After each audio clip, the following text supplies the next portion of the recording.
आज का जो ये एपिसोड होने वाला है, इसमें हमें एक बहुत ही इम्पोर्टेंट, एक बहुत ही यूनिक कैरेक्टर की बात करनी है। हम लोग केएल राहुल की पूरी स्टोरी को आज डीमिस्टिफाई करने वाले हैं।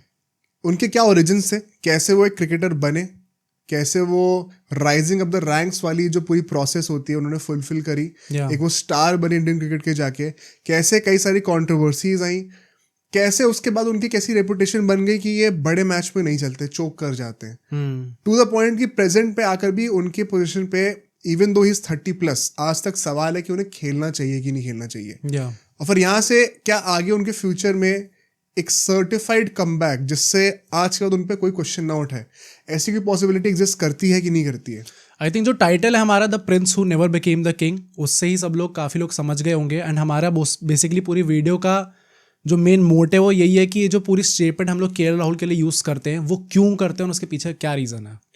मेरे ख्याल से इस पूरे पॉडकास्ट को आप एक स्टोरी की तरह देखिएगा, क्योंकि इसमें पता है सिर्फ टेक्निकल बातें नहीं होने वाली। हम लोग को केएल राहुल के बचपन में जाके कई सारे साइकोलॉजिकल रीजंस भी होंगे जिसकी वजह से उनका करियर आज जैसा भी है, अच्छा है बुरा है जो भी है, वो ऐसा क्यों है उसके आंसर शायद मिलेंगे। तो काफी डीप डाइव होने वाला है, उनके ओरिजिन से लेके उनके पोटेंशियल फ्यूचर तक हर एक चीज कवर होने वाली है, हर एक इवेंट कवर होने वाला है। बहुत सारे सवालों का शायद आपको होपफुली जवाब मिलेगा, तो आराम से बैठिए, चैनल को सब्सक्राइब कर दीजिए, इस वीडियो को लाइक करिएगा और हमारा जो हमने मेंबरशिप्स लॉन्च कर दिया आप उनको जाके चेकआउट कर सकते हैं। एंड हमारा जो फ्री टेलीग्राम ग्रुप चैट है जहाँ पे हमारे सारे सब्सक्राइबर्स आके आपस में मिलके बात करते हैं, वो हम लोग कमेंट से पिन कर देंगे, तो वहाँ जाइए और उसको भी ज्वाइन करिएगा। आराम से बैठिए और अब एंजॉय करिए इस केएल राहुल स्पेशल को।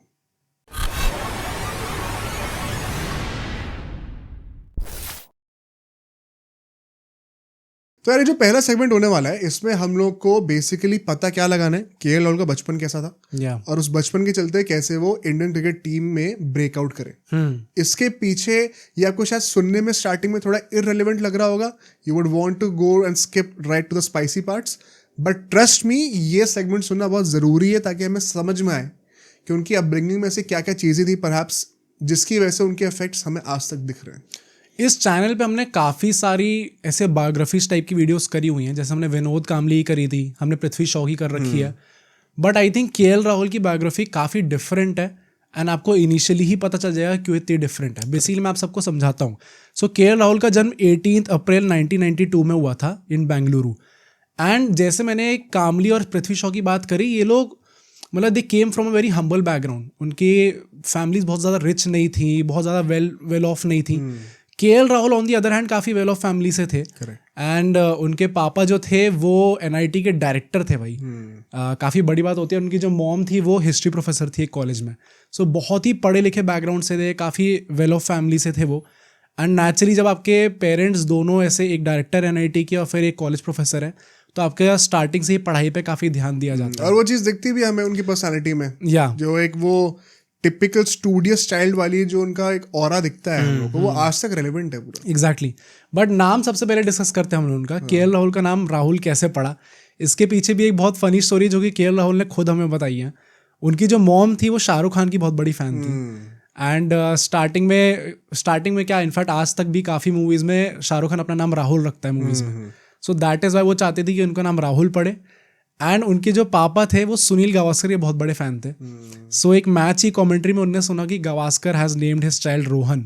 अब रोहन को उन्होंने राहुल सुन लिया। So he was very happy with it कि भाई एक कनेक्शन बन भी रहा है, वाइफ भी खुश है, मैं भी खुश हूँ, तो इनका नाम राहुल रख दिया जा रहा है। एंड सो स्टार्टिंग से एज आई सेड कि दोनों काफ़ी पढ़े लिखे बैकग्राउंड से थे, सो पढ़ाई में बहुत ज़्यादा फोकस था। बट केएल राहुल ने इनिशियली दिखा दिया था कि वो in sports like cricket and football में भी बहुत ज़्यादा इंटरेस्टेड हैं। सबकी तरह भाई, हम सबके साथ सबकी तरह। प्लस वो साउथ में फुटबॉल का भी काफ़ी फ्लेवर होता है, तो वहाँ पे उसका भी थोड़ा इफेक्ट पड़ा होगा।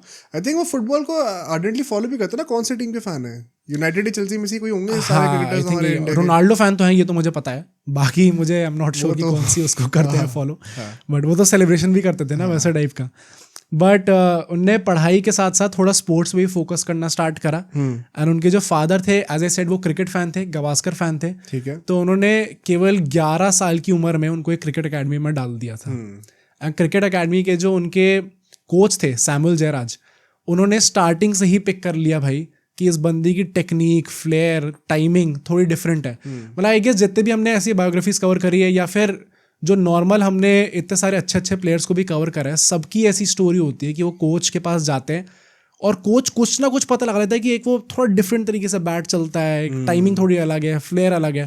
ये मैं वही इसमें बोलना चाहा था कि एक बहुत पॉपुलर सेंटिमेंट होता है, एक नोशन होता है आजकल लेकर कि गाइज लाइक रोनाल्डो या विराट कोहली, हाँ, ये सिर्फ हार्ड वर्क पे बने हुए हैं, एंड गाइज लाइक सचिन या लियोनेल मेसी, ये सिर्फ टैलेंट पे बने हुए हैं। जबकि रियलिटी ये है कि इन चारों प्लेयर्स ने मेहनत भी करी और इन सब में टैलेंट भी था। हाँ, वो कॉम्पोजिशन अलग हो सकता है, कुछ में टैलेंट ज्यादा, कुछ में हार्ड वर्क ज्यादा है, बट आई स्ट्रांगली बिलीव कि लाइफ के किसी भी एस्पेक्ट में, मतलब मैं सिर्फ क्रिकेट की बात नहीं कर रहा हूँ, ये कहना कि सिर्फ हार्ड वर्क से काम हो जाएगा, ये तो कभी भी नहीं होता। आप कितनी भी मेहनत कर लो, जब तक वो डेस्टिनी आपके साथ नहीं खड़ी होती ना, वो लक कह लो, वो टैलेंट कह लो, गॉड गिवन गिफ्ट कह लो, उस फैक्टर को आप कभी डिसमिस कर ही नहीं सकते। आई थिंक केएल राहुल ने अभी रिसेंटली एक पॉडकास्ट में खुद भी बोला था कि मतलब आप कर सकते हो प्रैक्टिस खूब सारी, but there is a certain way that a cricketer moves, आपकी स्पेसिफिक मसल्स यूज होती हैं उसमें, एक वो फ्लेयर आपको थोड़ा, कई बार टैलेंटेड आदमी होता है तो वो नेचुरली ऊपर ही आएगा बाकी लोगों से। अगर आपको 10-12 साल की उम्र में बड़े बड़े क्रिकेटर आके बोल रहे हैं कि इस पर ध्यान रखना, क्योंकि अभी हम लोग बात करेंगे और डिटेल में, तो मतलब 10-12 साल के बच्चे में क्या होता है यार, कुछ उसको खुद नहीं पता उसकी बॉडी कैसे मूव करती है। अभी तो बायोमैकेनिक्स खुद ही स्टडी कर रहा है, वो अपने एक्सप्लोर कर रहा है। उसमें अगर आपके biomechanics by God's grace naturally ऐसे सेट है कि जब आप बैट पकड़ते हो देख के लगता है कि आप परफेक्ट स्टांस है, तो मतलब भगवान ने कुछ तो दिया ही है। एंड केएल राहुल के पास आज तक कोई भी डिबेट नहीं करेगा, जो क्लास दिखती है, जो टैलेंट दिखता है, there is no question about it कि वो किस लेवल के खिलाड़ी हैं। एग्जैक्टली, एंड सो उन्होंने स्टार्टिंग में ही काफ़ी एक टैलेंट दिखा दिया अपना, विच इज़ वाई उनके जो कोच थे उनने कहा कि भाई आपको मेहनत और करनी पड़ेगी, जैसे काफ़ी सारे कोचेस, मतलब मोस्टली हर कोच ही कहता है। एंड सो उनकी जो स्केड्यूल बन गया था वो इतना ज़्यादा हेक्टिक हो गया था, उनसे बोला गया आप सुबह ही प्रैक्टिस करने आओगे, शाम को ही प्रैक्टिस करोगे। तो सुबह 5 बजे उठ के वो 8 बजे तक क्रिकेट प्रैक्टिस करते थे, देन 9 बजे से उनका स्कूल होता था, 3 बजे स्कूल खत्म होता है, देन 4 बजे वो वापस क्रिकेट फील्ड पे आते थे प्रैक्टिस करने, एंड 9 बजे तक करते थे। अब यहाँ पे पढ़ाई कैसे फिट इन होती है, कैसे 8 घंटे आप क्रिकेट खेल रहे हो और उसके बाद स्कूल भी कर रहे हो पूरा, 11 साल के बच्चे के लिए कितना हेक्टिक होगा वो। और फिर पढ़ाई, मतलब हम लोग आगे बात करेंगे कैसे केएल राहुल ने दोनों चीज़ें थोड़ी बहुत एस करी हुई हैं, पढ़ाई एंड खेलना दोनों। प्लस मतलब आई एम सर्टेन कि अगर आप 6 से 8 घंटे स्कूल जा रहे हो और 6 से 8 घंटे क्रिकेट भी खेल रहे हो दिन में, तो और तो कुछ चीज़ का टाइम बचेगा ही नहीं। आपने कितने सैक्रिफाइसेस भी करे उस टाइम पर, एक यंग एज पे, अननोइंगली तभी जाकर केएल राहुल सही वक्त पे अपना क्रिकेट करियर स्टार्ट कर भी पाए इंडियन क्रिकेट टीम के लिए। एंड वो मतलब वही वंस अगेन जो वो टैलेंट दिखता है, वो टैलेंट के पीछे अभी हमने कहा कि टैलेंट जरूरी है, लेकिन अब देखो हार्ड वर्क भी देखो कितना करा है बचपन से। इस उम्र से अगर बच्चा इतना घंटे क्रिकेट दे रहा है, यूजुअली किसी भी अकेडमी में इतना दिया नहीं जाता है, आपको अलग से जाके एफर्ट डालना ही पड़ेगा। मतलब यहाँ नॉर्थ पे तो कितना हमने देखा है कि भाई हफ्ते में 3 बार हो रही है कोचिंग 3 से 4 घंटे की, तो मतलब हफ्ते के 12 घंटे आपने दिए। अगर आप यहाँ पे दिन के 8 घंटे दे रहे हो और ऑलमोस्ट रोज, चलो मैं कह रहा हूँ 2 दिन ऑफ भी ले लो, 40 घंटे तो अपने हफ्ते के 11-12 साल की उम्र में क्रिकेट को दे रहे हो आप, तो वो कंपाउंड करना शुरू करता है एफर्ट फिर आगे जाके। एंड सो केएल राहुल बहुत ही जल्दी प्रोग्रेस करते हैं अपने क्रिकेटिंग करियर में भी।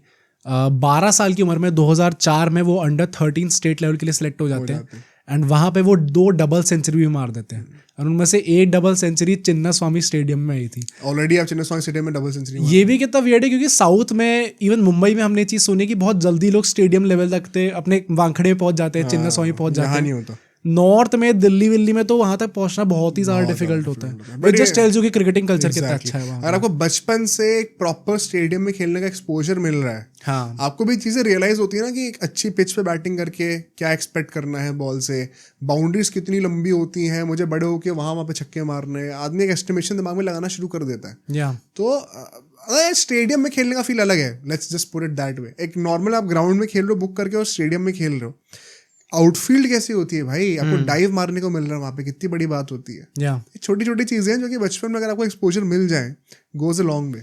एंड स्टेडियम में जाने का ये भी एक प्रॉब्ली प्रो होता है कि वहाँ पे कई बार एक्स क्रिकेटर्स भी आए होते हैं, क्रिकेटर्स, करंट क्रिकेटर्स भी आए होते हैं, जो कि केएल राहुल के साथ होता है। जो उन्होंने डबल सेंचुरी मारी थी चिन्ना स्वामी स्टेडियम में, उस टाइम पे राहुल द्रविड़ वहीं पे होते हैं और वो प्रैक्टिस कर रहे होते हैं, एंड वहाँ पे वो केएल राहुल को देख लेते हैं। एंड देन वो उनके जो कोच सैमुअल जयराज थे उनको बुलाते और कहते यार इस बच्चे पे थोड़ा स्पेशल फोकस देना, मुझे लगता है ये बंदा इंडिया खेल सकता है। एंड वहाँ से अगर आपको राहुल द्रविड़ का बेसिकली वो कॉन्फिडेंस मिल गया, चाहे केएल राहुल को बताया हो अल्टीमेटली या ना बताया हो, बट वो it goes a long way, long way.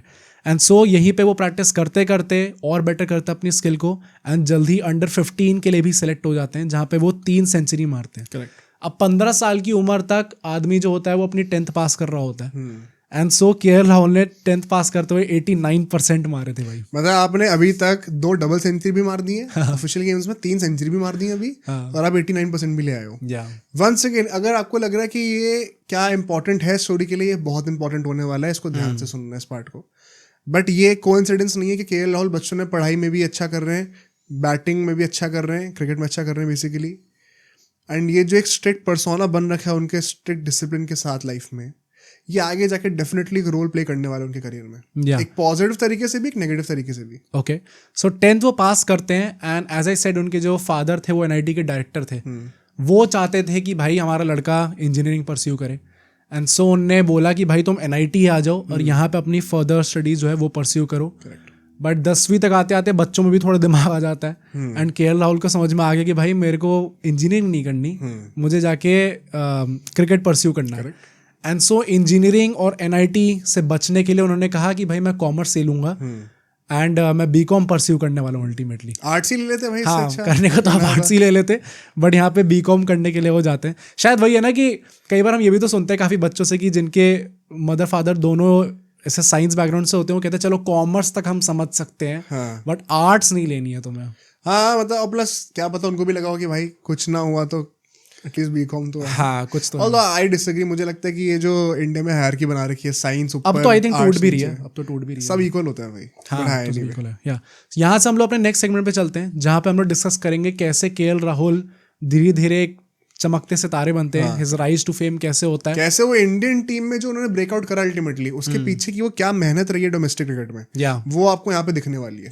सो 2010 में केएल राहुल अपना लिस्ट ए का डेब्यू कर देते हैं for Karnataka in the Vijay Hazare trophy, and अपने डेब्यू पे वो 61 रन बना देते हैं।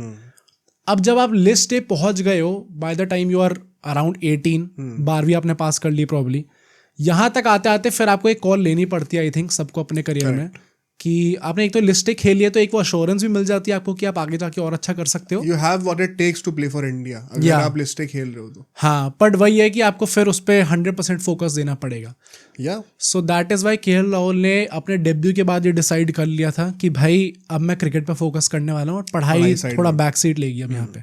और 2010 में ही वो अंडर 19 वर्ल्ड कप के लिए भी सिलेक्ट हो जाते हैं।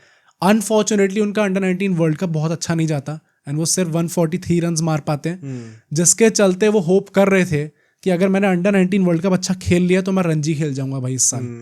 बट वहाँ पे 2011 की जो रणजी टीम थी कर्नाटका की, उसमें उनका सिलेक्शन नहीं हो पाता इसके चलते। बट उसका जो अगला सीजन था तो 2012 वाला, वहाँ पे कर्नाटका के लिए वो सिलेक्ट होते हैं। ऑल्दो जब भी एक नया खिलाड़ी खेलने आता है अपनी टीम के लिए उसको बहुत ज़्यादा चांसेस नहीं मिलते। यहाँ पे भी उन्हें सिर्फ 5 मैच खेलने को मिले थे, एंड कर्नाटका के लिए उन्होंने ऑल्दो अपनी फ्लैशेस ऑफ ब्रिलियंस थोड़ी दिखाने स्टार्ट कर दिए थे। देखने में लग रहा था कि भाई ये बंदा शायद आगे चल के कुछ अच्छा कर सकता है। एंड उस सीजन तो एज ए सेड बहुत मौके नहीं मिले, बट इस चीज़ को मोटिवेशन लेके उन्होंने नेक्स्ट सीजन के लिए जब वो आए कर्नाटका के लिए तो ही केम इन अ मच फिटर कंडीशन, काफ़ी फिटनेस इंप्रूव करके तो आए थे। वंस अगेन देखो बैकग्राउंड में मेहनत गई है। हाँ, आप सेलेक्ट नहीं हुए हो, जो भी हुआ है, जब हुए तो उतने अच्छे चांस नहीं मिले, परफॉर्मेंस नहीं हुई, तो आप डीमोटिवेट नहीं हुए हो, आपने जो है वहां पे बैठ के मेहनत करी है अपने ऊपर। एंड ये आई थिंक केएल राहुल का हम लोग टू डेट कहते हैं, ही नेवर कंप्लेन्स। हाँ ये है, वो हमेशा देखने को मिलता है। अब परफॉर्मेंस हो रही हो नहीं हो रही हो वो अलग बात है, बट कभी कंप्लेन करते हो आपको नहीं दिखेंगे कि मेरे साथ तो ऐसा हो गया वैसा हो गया। ये बहुत अच्छी बात है। एंड सो जो अगला सीजन था 2013-14 रणजी सीजन, वहाँ पे केएल राहुल आके सबको चौंका देते हैं जब वो पूरे सीजन में 10 मैच में 1033 रन मारते हैं, समथिंग लाइक दैट। मतलब हर मैच में आप 100 से ज्यादा रन मार रहे हैं। हाँ, भाई 10 मैच में 1000 रन तो बहुत ही तगड़ा लग रहा है। हाँ, राइट। एंड उनके कंट्रीब्यूशन के चक्कर में ही कर्नाटका उस साल जो है रणजी ट्रॉफी जीतती भी है। उस पूरे रन में जो है करुण नायर का भी बहुत बड़ा हाथ था। And Karun Nair is one name जो कि आप इस पॉडकास्ट में 2-3 बार और सुनने वाले हो। क्योंकि थोड़ा बहुत सिनोनिमस रहा है, कहीं ना कहीं लोग वापस आके मिले हैं टीम इंडिया के अंदर तक भी, क्या पता अभी होने वाले फ्यूचर में भी इस साल वापस मिले। हो सकता है राइट। 68 की एवरेज थी उनकी उस पूरे सीजन में, एंड जो फाइनल था महाराष्ट्र के अगेंस्ट, वहां पे उन्होंने सेंचुरी भी मारी थी। परफेक्ट, मतलब बहुत ही अच्छा उनका पूरा कैंपेन रहा। रणजी पूरे सीजन के सेकंड टॉप स्कोरर थे। अब ऐसा है कि उस टाइम पे जो करंट क्रिकेटर्स थे, जैसे राहुल द्रविड़ थे उस टाइम पे, उन सबका एक वो अफेक्शन होता अपनी स्टेट टीम से, अनलाइक नाउ। मतलब अब तो बहुत कम देखने को मिलता है ये सब चीजें, कि लोग खेलने को भी रेडी नहीं होते। कोई खेलने को रेडी हो जाए तो लोग कहते हैं भाई देखा खेल लिया, या देखा खेल लिया, फिर मेरे गले में दर्द हो रहा है यार। कुछ भी हो सकता है आज के टाइम पे। बट उस टाइम पे सब लोग बहुत खुश होते थे भाई जब उनकी स्टेट टीम अच्छा परफॉर्म करती थी। एंड राहुल द्रविड़, केएल राहुल ने चीज खुद बोली है कि राहुल द्रविड़ का सारे रणजी प्लेयर से बहुत अच्छा कनेक्शन था, बट प्रॉब्लम मेरे से थोड़ा ज्यादा था, क्योंकि एक तो हमारा वो पूरा खेलने का तरीका सेम था स्टार्टिंग से ही। वो जो क्लास एलिगेंस होती है, मेरे को भी उस चीज के लिए काफी ज्यादा प्रेस मिलती थी, राहुल द्रविड़ को भी बहुत मिलती थी। नाम राहुल है दोनों का, and then wicket keeper batter है दोनों। पॉइंट ये भी है कि केएल राहुल थोड़े ज्यादा क्यूरियस थे। जब वो ऐसे क्रिकेटर से मिलते थे तो ही used to ask a lot of questions, which is a very good sign for a learner. Correct. And that is why probably Rahul Dravid खुश भी हुए उस चीज से, एंड दैट इज व्हाई उनका आज तक वो कनेक्शन है काफी अच्छा एक दूसरे से। नहीं, मैं यहाँ पे एक और चीज ऐड करूंगा वंस अगेन, अभी हम लोग बात करेंगे इसके आगे जाकर, कि फॉर मी जब मैंने पहली बार केएल राहुल को नोटिस किया था कि हाँ ये एक प्लेयर, तगड़ा प्लेयर जो एग्जिस्ट करता है इंडियन क्रिकेट सर्किट में, और हम आने वाले सालों में इनको देखने वाले हैं, वो था जब ये एसआरएच से खेले थे आईपीएल में 2014 में मेरे ख्याल से। एंड तब जब मतलब मुझे ये स्पेसिफिकली याद है, उन्होंने एक कवर ड्राइव मारी थी, बहुत लीन फिगर के थे उस टाइम पे, एंड कमेंट्री में उन्होंने बोला था कि बताओ ना, hitting the drive just like his name से, मिस्टर राहुल द्रविड़, ऐसे करके एक लाइन आई थी। एंड तभी से आदमी एकदम से पूछता कि भाई राहुल द्रविड़ से कंपैरिजन हो रहा है, अभी 19-20 साल का लड़का है, कौन है, क्या चल रहा है ये? फिर नाम देखा, अच्छा नाम भी केएल राहुल है, कर्नाटका से ही निकला हुआ बंदा है। अब रिसर्च उस टाइम पे तो पता नहीं था इतना कुछ मुझे, रिसर्च के तो पता चलता कि भाई बचपन से राहुल द्रविड़ देख रहे हैं इनको, कि इसके ऊपर नजर रखना। ऑल्सो क्योंकि नाम सेम था, पर्सनैलिटीज काफी सिमिलर थी, बहुत ही हम्बल लोग थे, दोनों बहुत पढ़े लिखे थे, soft spoken you would say kind of, खेलने का तरीका काइंड ऑफ वो फ्लेयर दिखती थी राहुल द्रविड़ की। तो ये भी एक परसेप्शन था कि he is a test player. And आप नोटिस करोगे कि उनका डेब्यू भी इंडियन टीम से टेस्ट में पहले हुआ है, लिमिटेड ओवर्स में बाद में हुआ है। As a matter of fact उस टाइम पे, उस सीजन में भी मुझे याद होगा, भी हम स्टैट्स भी देख लेंगे, it's not like KL Rahul कोई होता ना सर्टिफाइड आती कि T20 स्पेशलिस्ट है। जैसे फॉर एग्जांपल जडेजा को आप ले लो, अश्विन को तो मैंने भाई मतलब कब से फॉलो कर रहा हूँ मैं, जब वो इंडिया से खेलने के बहुत पहले से फॉलो कर रहा हूँ। उनका कई लोगों को पता नहीं होगा आज की डेट में, लेकिन उनका जो इंट्रोडक्शन हुआ था, फॉरगेट इंडियन क्रिकेट, आईपीएल में, it was as a T20 specialist. He is retiring as a test legend. अब और बुमराह की बात करो, बुमराह जब पहली बार आए थे तो कोहली ने कहा था क्या है इसको 4 चौके मारूंगा लगातार, 5 चौके मारूंगा, छठी बॉल पे आउट। तो वो एक्शन देख के लग रहा था कि ये T20 वेरिएंट है। एक मैं नाम भूलो, लोगों को याद होगा, गुजरात लायंस से एक वो थे, कौशिक करके थे कोई, लेफ्ट आर्म लेग स्पिनर थे, जो बड़ी अजीब तरीके से बॉल डालते थे, कोहली ने उसकी पिटाई करी थी बहुत ज्यादा। तो ये सब वो ब्रीड थे जो कि मतलब T20 स्पेशलिस्ट की थोड़े क्वर्की हैं, अलग हैं। केएल राहुल का था, he is a classical technical batter who is making his name in the IPL. It was never as if कि T20 स्पेशलिस्ट की तरह आए हैं। ये उनकी तारीफ है कि उन्होंने आगे जाके गेम अपना T20 का इतना तगड़ा कर भी लिया, एंड काइंड ऑफ थोड़ा सा दोबारा बैक स्ट्रीट पे है, तो क्यों है वो भी हम डिस्कस करेंगे।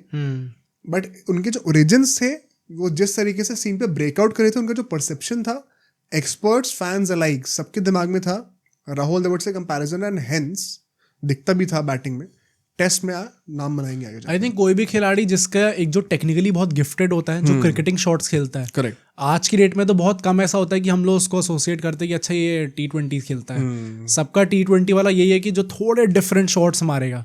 एंड दैट, जैसे शुभमन गिल को भी लोगों ने स्टार्टिंग में कहा था he is not a T20 player, ODI test में वो अच्छा खेलता काइंड ऑफ करेक्ट। ऑल्दो फिर उन्होंने, वही उनकी भी ब्रिलियंस है कि उन्होंने एक वो ग्राउंड ब्रेकिंग सीजन दिया अपना, बट अभी भी लोगों के वो क्वेश्चंस हैं कि T20 में शायद ये बंदा उतना अच्छा नहीं कर सकता। So Ranji, back to the topic, Ranji वो जीतते हैं, एंड उसके बाद 2013 में ही उसके बाद आईपीएल टीम्स दौड़ना स्टार्ट करती है उनके पीछे, एंड आरसीबी सबसे पहले आती है।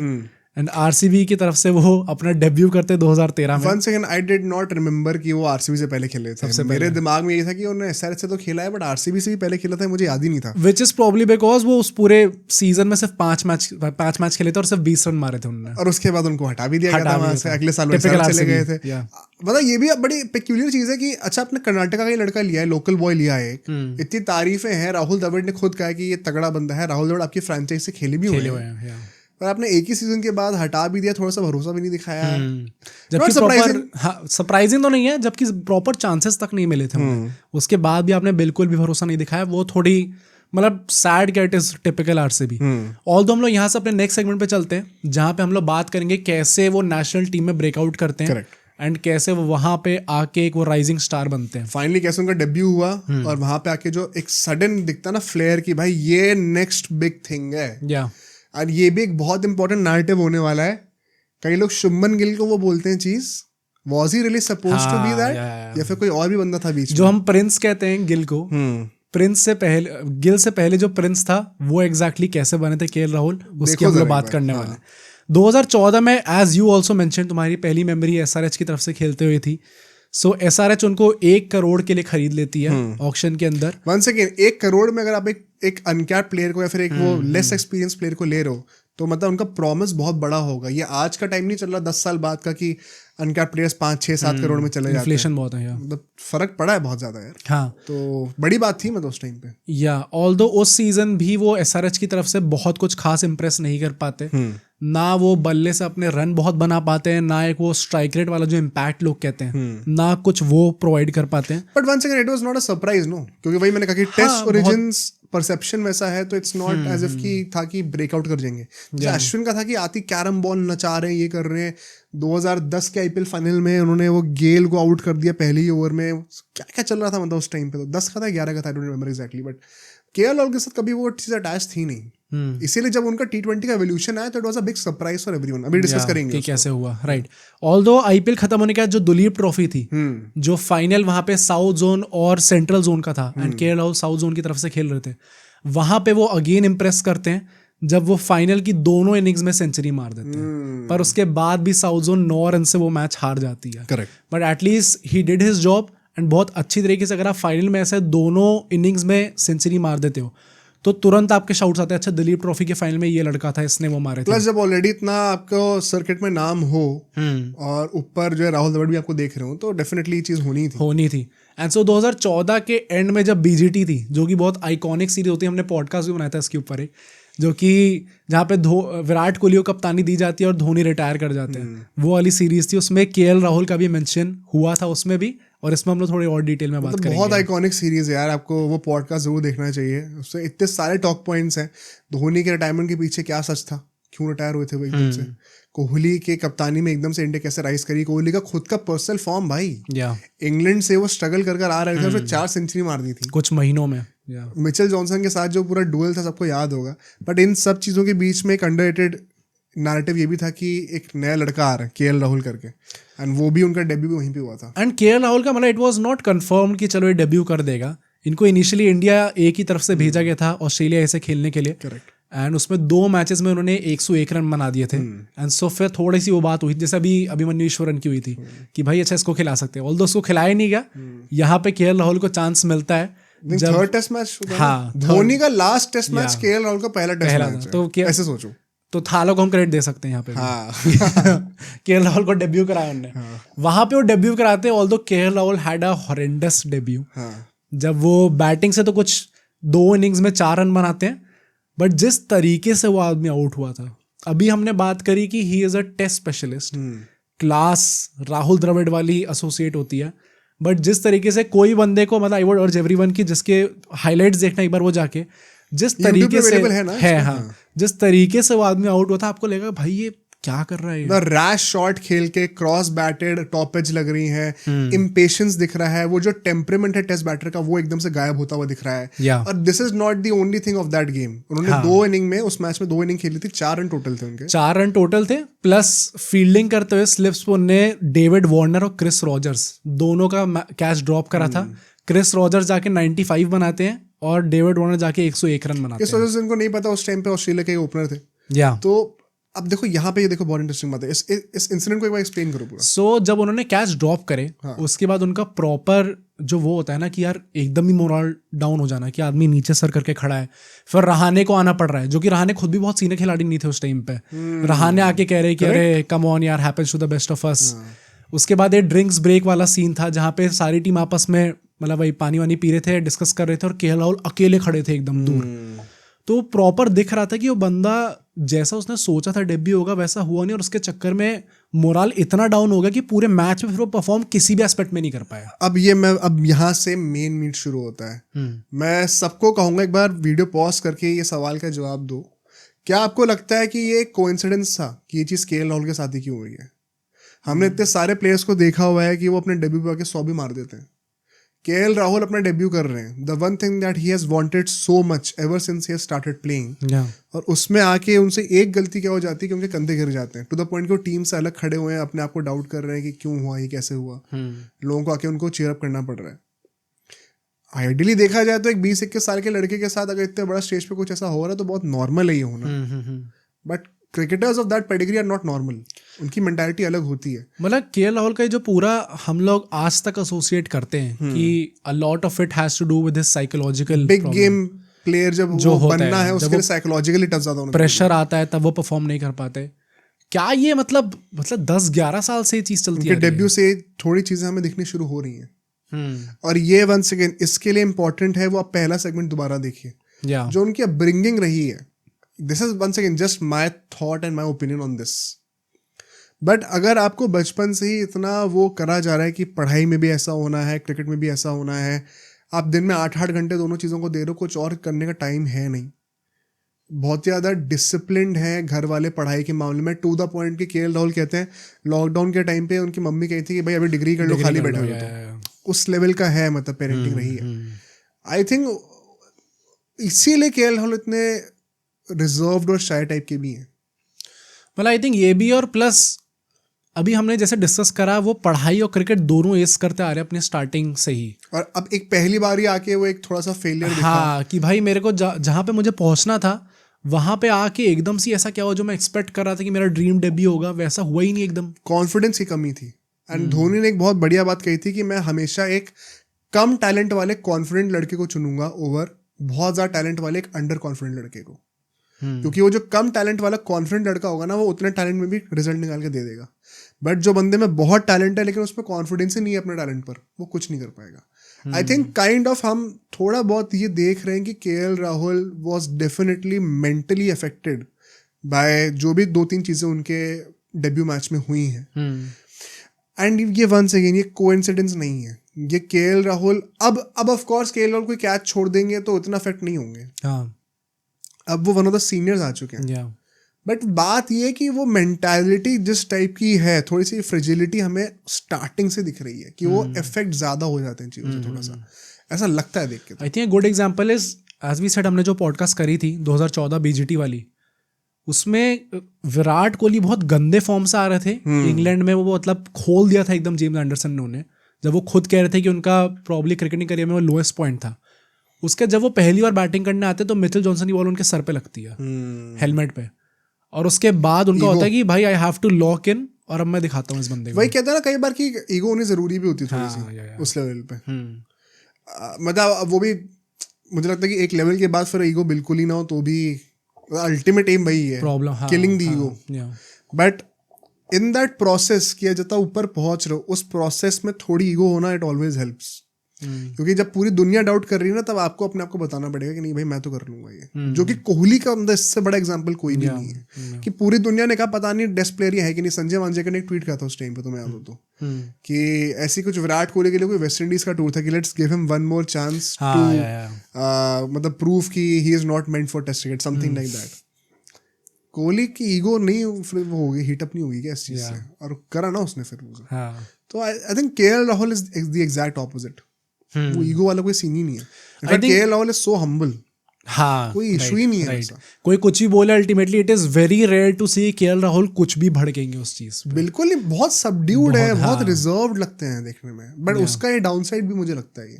आई थिंक ऑल्दो एक बात तो ये है कि जैसे अभी हमने बात करी कि उनका रणजी में सिलेक्शन नहीं हुआ, अंडर 19 वर्ल्ड कप गंदा गया, उसके बाद ही चेंज हिमसेल्फ और उसके बाद उन्होंने आके परफॉर्म करा।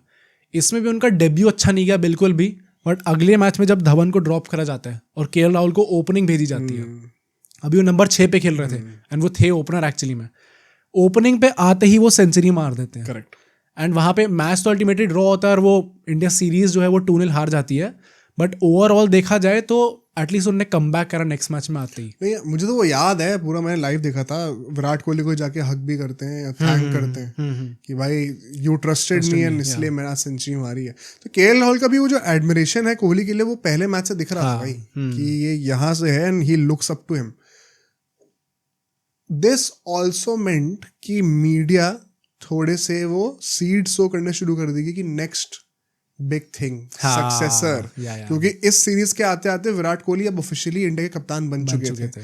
तो ऑल्दो वो उम्र में 25-26 के ही थे उस टाइम पे, लेकिन अब वी न्यू कि इस डायरेक्शन में हम जा रहे हैं उनके साथ। इनके अंडर एक नया लड़का कौन निकल के आएगा, किसमें बहुत पोटेंशियल दिख रहा है, वो ऑटोमेटिकली केएल राहुल हो गए थे। शुभमन गिल तो अब सीन में भी नहीं थे।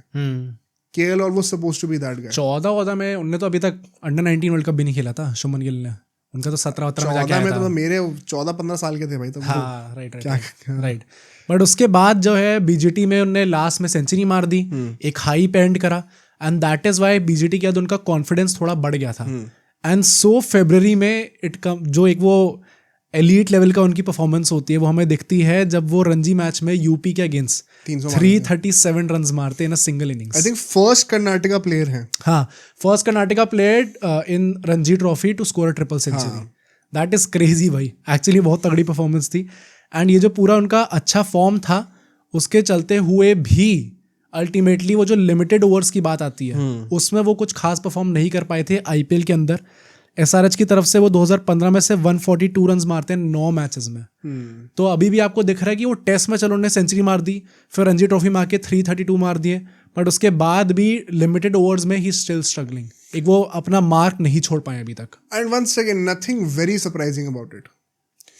हाँ, टिल दैट पॉइंट ऑल्सो मतलब वो था परसेप्शन की टेस्ट के खिलाड़ी हैं, टेम्परामेंट वैसा है उनका, तो T20s में करेंगे, अभी तो उम्र ही क्या है उनकी। हाँ, तो करेंगे इवेंचुअली, बट ऐसा नहीं कि आते ही फ्लश कर जाएंगे, बहुत प्रॉब्लम नहीं है। बट जो नेक्स्ट साल था उससे ये चीजें भी बदलने वाली थी। 2016 आरसीबी उन्हें वापस बाय बैक करती है फॉर 1 करोड़ एंड प्रॉब्ली ये आगे खुल जाती है। एंड वहाँ पे केएल राहुल का एक ग्राउंड ब्रेकिंग सीजन आता है जब वो आरसीबी के 3rd टॉप स्कोरर थे विथ 397 रन्स। स्ट्राइक रेट उनकी 146 की हो गई थी। Massive improvement. अभी तक वो 120 पहुंचने में भी उनकी प्रॉब्लम आई थी, अब डायरेक्टली 146 हो गई थी। एज आई सेड आरसीबी के 3rd हाईएस्ट स्कोरर थे, फाइनल तक लेके जाते हैं टीम को। इंडियन कॉन्ट्रीब्यूटर्स में तो ऑब्वियसली विराट कोहली के बाद सबसे बड़ा कॉन्ट्रीब्यूटर केएल राहुल ही थे उस पूरे कैंपेन के अंदर। फाइनल अनफॉर्चुनेटली आरसीबी वहां पे हार जाती है एंड एक वो हार्ट ब्रेक होता है फॉर विराट कोहली, जो कि जो आज तक वो कहते हैं, and heartbreak for obviously KL Rahul also. नहीं, विराट कोहली तो आज तक ये भी कहते हैं कि मैं आए दिन कई बार मेरी केएल राहुल से इसी चीज के ऊपर बात होती है कि हम कैसे वो मैच हार गए, वो हमारी डेस्टिनी में था कि हमें वो आईपीएल जीतना था। एंड केएल राहुल का वंस अगेन ये वो साल आप मान के चलो जहां से उन्होंने अनाउंस कर दिया था कि मैं सिर्फ टेस्ट प्लेयर नहीं हूँ, मैं 3 फॉर्मेट प्लेयर बन के दिखा सकता हूँ। और उसमें बहुत बड़ा हाथ था उनके आरसीबी के साथ जो परफॉर्मेंस रही इस साल। तो आरसीबी को होश आया कि ये ऐसे तो काम चलने नहीं वाला, इसको हमने जाने दिया था, इसको वापस लेके आओ। तो उन्होंने थोड़ी सही काम करा एंड केएल राहुल ने वो चीज पे ट्रस्ट पे मतलब रीपे करके दिखाया है। बट क्या अगले साल वो दोबारा आरसीबी से खेलेंगे? प्लस ये भी है ना कि केएल राहुल ने ये चीज खुद बोली है कि जो पूरा 2016 आईपीएल का सीजन था, it was key for me to believe in my abilities कि मैं लिमिटेड ओवर्स भी खेल सकता हूँ भाई। इतना अच्छा मैंने आईपीएल के अंदर परफॉर्म कर दिया था, प्रीमियर टूर्नामेंट। वहां से फिर मुझे लगा कि भाई मैं T20s और ODIs में यहाँ पे ही परफॉर्म कर सकता। I don't have to restrict myself to be just a test player. वहां से उनके अंदर वो बिलीव आता है। एंड सो आईपीएल के बाद इन्हीं परफॉर्मेंस के बेसिस पे उनका ODI डेब्यू होता है जिम्बाब्वे के अगेंस्ट इन जून, एंड वहां पे वो अपने ODI डेब्यू पे सेंचुरी मार देते हैं। ये भी मतलब वो उस सीरीज में ये प्लेयर ऑफ द सीरीज भी थे मेरे ख्याल से। जिस तरीके से उन्होंने अपना डेब्यू को अनाउंस किया था, आई थिंक उसी सीरीज की बात है जब इन्होंने एक इंटरव्यू भी दिया था मैच के बाद, जिसमें कहा था कि कई सारे लोग मतलब सोचते थे कि मैं नहीं खेल सकता हूँ लिमिटेड ओवर्स भी। एंड उस चीज़ ने मुझे काफ़ी हेल्प करा कि मैं अपने आप को प्रूव करके दिखाऊं कि मेरे में वो चीज़ है कि नहीं है। एंड जिस तरीके से उन्होंने स्टार्ट किया था, मतलब बोलना एक बात होती, करके दिखाना भी। ये सिर्फ ओडीआईज़ की बात नहीं, अभी T20s में भी जिस तरीके से उन्होंने अपने आप को अनाउंस करा, एक बहुत ही यूनिक रिकॉर्ड है उनके नाम पे, जिसकी वजह से हम ये चीज प्रूव कर सकते हैं। जो 3 फॉर्मेट प्लेयर बन के आ रहे थे। डेब्यू उनका इसी जिम्बाब्वे वाली सीरीज में T20s में भी हो गया था, ओडीआईज़ के बाद, बट कुछ खास मतलब एकदम वो एलीट लेवल परफॉर्मेंस नहीं आई थी अभी। एंड इसके बाद वो वेस्ट इंडीज गए थे for a test match series, and वहां पे उनके करियर की प्रॉब्ली सबसे पहली कंट्रोवर्सी हमें दिखती है जब वो इंस्टाग्राम पे एक फोटो पोस्ट करते हैं अपने और बियर बॉटल के साथ एक। अच्छा। एंड उसके बाद जो बीसीसीआई थी, they did not like it officials. उनको लगा कि एक गलत इमेज पोर्ट्रे हो रही है एज अ क्रिकेटर, ये हमारी इंडियन क्रिकेट को सही से पोर्ट्रे नहीं कर रहा। एंड सो उनसे कहा जाता है कि you have to take this photo down. मतलब क्यों नाटक क्यों है? क्यों नहीं है भाई क्यों पोस्ट करना है बियर बॉटल के साथ? भाई वो अपनी पर्सनल लाइफ में कुछ भी करे। क्या तुम कल को किसी कंपनी में काम कर रहे हो और तुम अपने सोशल मीडिया पे कोई फोटो डालो तो क्या कंपनी तुम्हें बताएगी हटाओ? नहीं, बट ये डिफरेंट है ना। नहीं है डिफरेंट भाई। अभी जैसे हम लोग आगे जाके कॉफी करने वाले पूरे इंसिडेंट की बात करेंगे, फिर आप उसमें भी कह दो भाई वो अपनी पर्सनल उसमें कर। नहीं भाई, तुम ये बताओ गलत क्यों है ये? भाई as a cricketer if you are representing a national level organization तो you have to adhere to that guidelines. कौन है नेशनल लेवल ऑर्गेनाइजेशन भाई? बीसीसीआई। बीसीसीआई क्या गवर्नमेंट चलाती है? गवर्नमेंट नहीं चलाती, बट एक वो इम्पैक्ट तो उनका नेशनल लेवल पे है ना। किसने कहा आपका इम्पैक्ट कहाँ जा भाई? और गवर्नमेंट नहीं चलाती, बट हमेशा जो भी अपॉइंट होते हैं वो हमेशा गवर्नमेंट एसोसिएटेड ही होते हैं। वो अलग बात है। मेरा कहने का पॉइंट ये है कि आप एक प्राइवेट ऑर्गेनाइजेशन के लिए काम कर रहे हो, ठीक है। सेकेंडली, इस वहम में तो कोई रहना मत कि कोई अल्कोहल कंजम्पशन होता नहीं क्रिकेटर्स का, ठीक है। या बड़े से बड़े क्रिकेटर जो आप सोच रहे हो ना अभी आपके दिमाग में, सबके वो इमेज बनी हुई है वैसी।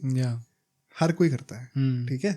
जो सबसे फिटेस्ट प्लेयर्स भी हैं अभी, वो भी, उनके भी काफी किस्से हैं। डीन एल्गर ने एक बार बताया था, सबको याद होगा अगर नहीं है तो ये सब अगर आप पीठ पीछे कर ही रहे हो, it is not something which is illegal. ऐसा तो कोई ड्रग नहीं डाली जो कि इलीगल थी। अल्कोहल अलाउड है, बियर अलाउड है, गवर्नमेंट अलाउ कर रखी है। आप कौन होते हो मना करने वाले भाई? I think it is a cultural problem फिर। नहीं तो अब तुम कौन होते हो ये बोलने वाले कि मैं कल्चर का पूरा जो मोर्चा मैंने अपने सर पे ले रखा है? तुम अपना काम करो, तुम्हें क्रिकेट चलाना है यहाँ पर इंडिया के अंदर, तुम वो करो भाई। तो फिर नहीं, एक सेकंड, ये कल्चरल इम्पैक्ट में तुम अपने आप को इतना इंपॉर्टेंट कब से समझने लग गए भाई? नहीं, इंडिया हजारों साल तक रहेगा, उसमें से तुम कुछ 100-200 साल के लिए एक ऑर्गेनाइजेशन हो यहाँ पर। इतना कुछ नहीं होने वाला। क्रिकेटर्स, मेरी ये इशू यही है, ये हमने मुग्धा मैम से ही पूछा था, इंडियन क्रिकेट टीम की साइकोलॉजिस्ट हमारे पॉडकास्ट पे आई थी। इंडियन क्रिकेटर्स इंडिया के लिए क्रिकेट खेलने के लिए आते हैं। उन्होंने किसी भी पेपर पे ये साइन नहीं करा कि मैं जो है एक पब्लिक फिगर हूं तो मुझे एक वो आइडल की तरह जो है बिहेव करना है। ये चीज़ किसी और कंट्री में तो नहीं होती है, ये हमारे में ज़बरदस्ती में। और यही तो प्रॉब्लम है, जब तुम ये एक्सपेक्टेशन क्रिकेटर्स पर डाल देते हो कि आपको मॉरली करेक्ट होना है, आपको एकदम आइडियलिस्टिक होना है, तभी पूरा पीआर का गेम आता है, तभी सब फेक चीज़ें होनी शुरू होती हैं, और तभी ऑडियंस कन्विंस हो जाती है कि ये सब भगवान है और हमें इनकी वर्शिपिंग करनी है। और इसीलिए ये आइडल वर्शिपिंग पूरा कल्चर हमारे इंडियन टीम में बना हुआ है। इसी के चलते हुए जब क्रिकेटर्स कुछ गलत करते हैं ना, तो उनके 1000 फैन कमेंट में आ जाते हैं कि तुम इनके गलत को भी जस्टिफाई करो। आज के टाइम पे सुनील गावस्कर, कपिल देव को क्रिटिसाइज क्यों करा जाता है कि वो पान मसाला गाइड कर रहे हैं? नहीं, मैं नहीं करूँगा। इज इट राइट और रॉन्ग? यार ये मैं वही कह रहा हूँ, इसमें कुछ राइट और रॉन्ग वाली बात ही नहीं है भाई। मेरे हिसाब से तो if you have an impact, if you are in that position, तो आपको एक सर्टेन लेवल ऑफ स्टेप्स लेने पड़ते हैं। अगेन, अब वो देखो, क्या उसने एडवर्टाइजिंग करी?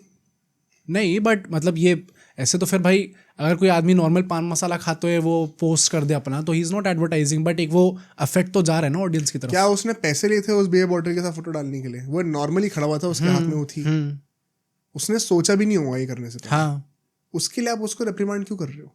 फिर रिप्रीमांड की बात, ये वही बात है ना। फिर आईसीसी भी करेगी ये चीज जो शुभमन गिल के साथ हुआ था। WTC फाइनल में वो कैमरून ग्रीन ने कैच पकड़ा था, तो वो चीज फोटो रिपोस्ट कर दी ट्विटर पे गिल ने, तो उसको फाइन लग गया इस बात के लिए। ये क्या मतलब है भाई? वो पर्सनली जाकर कुछ भी करे ना, उसने कोई गलत कमेंट किया, आईसीसी को टैग करे, बस फोटो डाली है।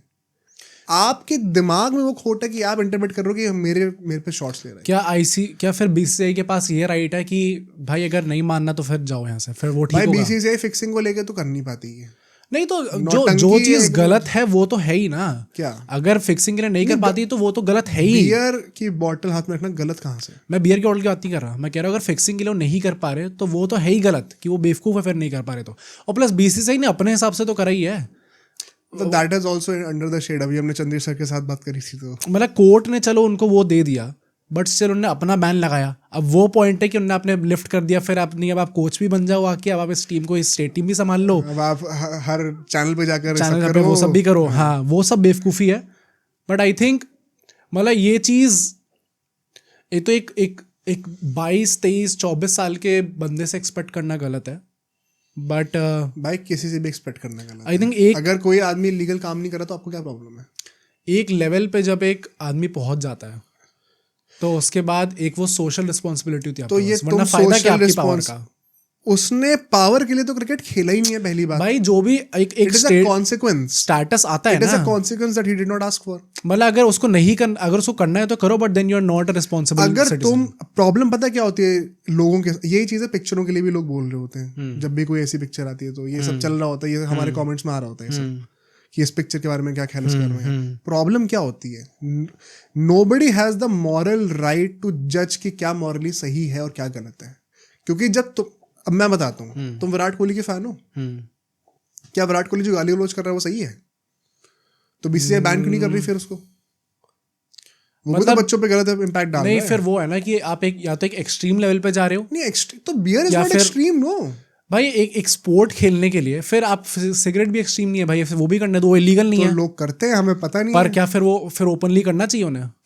क्या किसी प्लेयर को ओपनली डालना चाहिए? ओपनली डाल रहा है नहीं डाल रहा है वो प्लेयर की पीआर उसको बोल रही है। नहीं, क्या अगर वो डालेगा तो तुम्हारे साथ सही है गलत है वो? I don't think it matters. I rather appreciate कि एटलीस्ट तू ये नाटक कर रहा है जो कैमरा के पीछे, कम से कम रियल तो हो रहा है हमारे सामने आके। भाई कम ऑन भाई, अगर I don't want to live under an illusion. और यहाँ पे कोई भी बंदा अगर आकर, I would like to tell all of you कि कोई अगर आप इस वहम में हो कि आपके फेवरेट क्रिकेटर समझ जाओ जो भी हैं वो कोई ऐसी चीज़ नहीं कर रहे, तो भाई बहुत ही गलत वहम में हो आप। ठीक है, बहुत ऐसे किस्से जो हम बोल भी नहीं सकते पब्लिकली। तो ये तो बात बोलना ही मत, और ये सब हो रहा है और सबको पता है। कोई बड़ी बात नहीं कि बीसीसीआई के ऑफिशियल्स के साथ भी करा जाता होगा कुछ करातों को। तो जब ये सब हो रहा है तो ये सब नाटक करने की पब्लिकली ज़रूरत नहीं है और बैन कराने की ज़रूरत नहीं है ऐसे। मतलब हमें पेटिशन कराना चाहिए कि थाला फिर वो जिसमें वो पोल्यूशन इनहेल कर रहे थे वो वाली वीडियो वो खुद पोस्ट करें फिर। नहीं वही बात है ना, लोग उसको क्रिटिसाइज कर रहे हो उस बात के लिए। धोनी को क्यों कर रहे हो भाई? हाँ मतलब उनको तो वैसे भी नहीं करना चाहिए क्योंकि it's not like he was. अरे तुम मॉरली कौन होते हो बोलने वाले कि किसी को ये नहीं करना या वो नहीं करना, जब तक वो लीगल काम कर रहे हैं? तो क्या गवर्नमेंट ने कह दिया कि बियर पीना लीगल है? अगर बोल दिया और फिर करा तो मैं खुद कहूँगा ये क्या चल रहा है भाई, क्या नाटक है ना। मैं तो जिंदगी में कंज्यूम नहीं करी तो मैं तो वैसे ही अगेंस्ट हूँ, लेकिन जब गवर्नमेंट ने लीगल कर रखी है तो मैं कौन होता हूँ बोलने वाला? मुझे नहीं पसंद ऐसे लोगों के साथ हैंग आउट करना, बट अगर कोई कर रहा तो मैं ये थोड़ी बोल दूंगा कि तू क्यों कर रहा है ये। भाई उसने कुछ इलीगल काम करा ही नहीं, गवर्नमेंट ने बोल रखा है वो कर रहा है। ज़्यादा प्रॉब्लम है तो गवर्नमेंट से कर दो, चेंज कर दो, उनका टैक्स कट जाएगा तो वो तो करेंगे नहीं। तो बीसीसीआई ने ये मोर्चा क्यों अपने सर पे ले रखा है कि हमारे साथ जो भी एसोसिएट होगा वो मॉरली एकदम करेक्ट होना चाहिए? क्या बीसीसीआई खुद करप्ट नहीं है? नहीं तो अगर एक प्राइवेट ऑर्गेनाइजेशन है तो फिर उसकी मर्जी भाई, क्या वो बोले कि ये करना पड़ेगा। तो प्राइवेट ऑर्गेनाइजेशन अपने एम्प्लॉयज को जब वो उनके साथ काम कर रहे हैं तब बोलो ना, वो अपनी प्राइवेट लाइफ में क्या कर रहा है। वंस अगेन नथिंग इलीगल ना, उसने पैसे लिए उस चीज के लिए क्या। और ऐसा ही तो फिर पान मसाला के लिए सुनील गावस्कर और कपिल देव को क्यों नहीं बोला जा रहा है?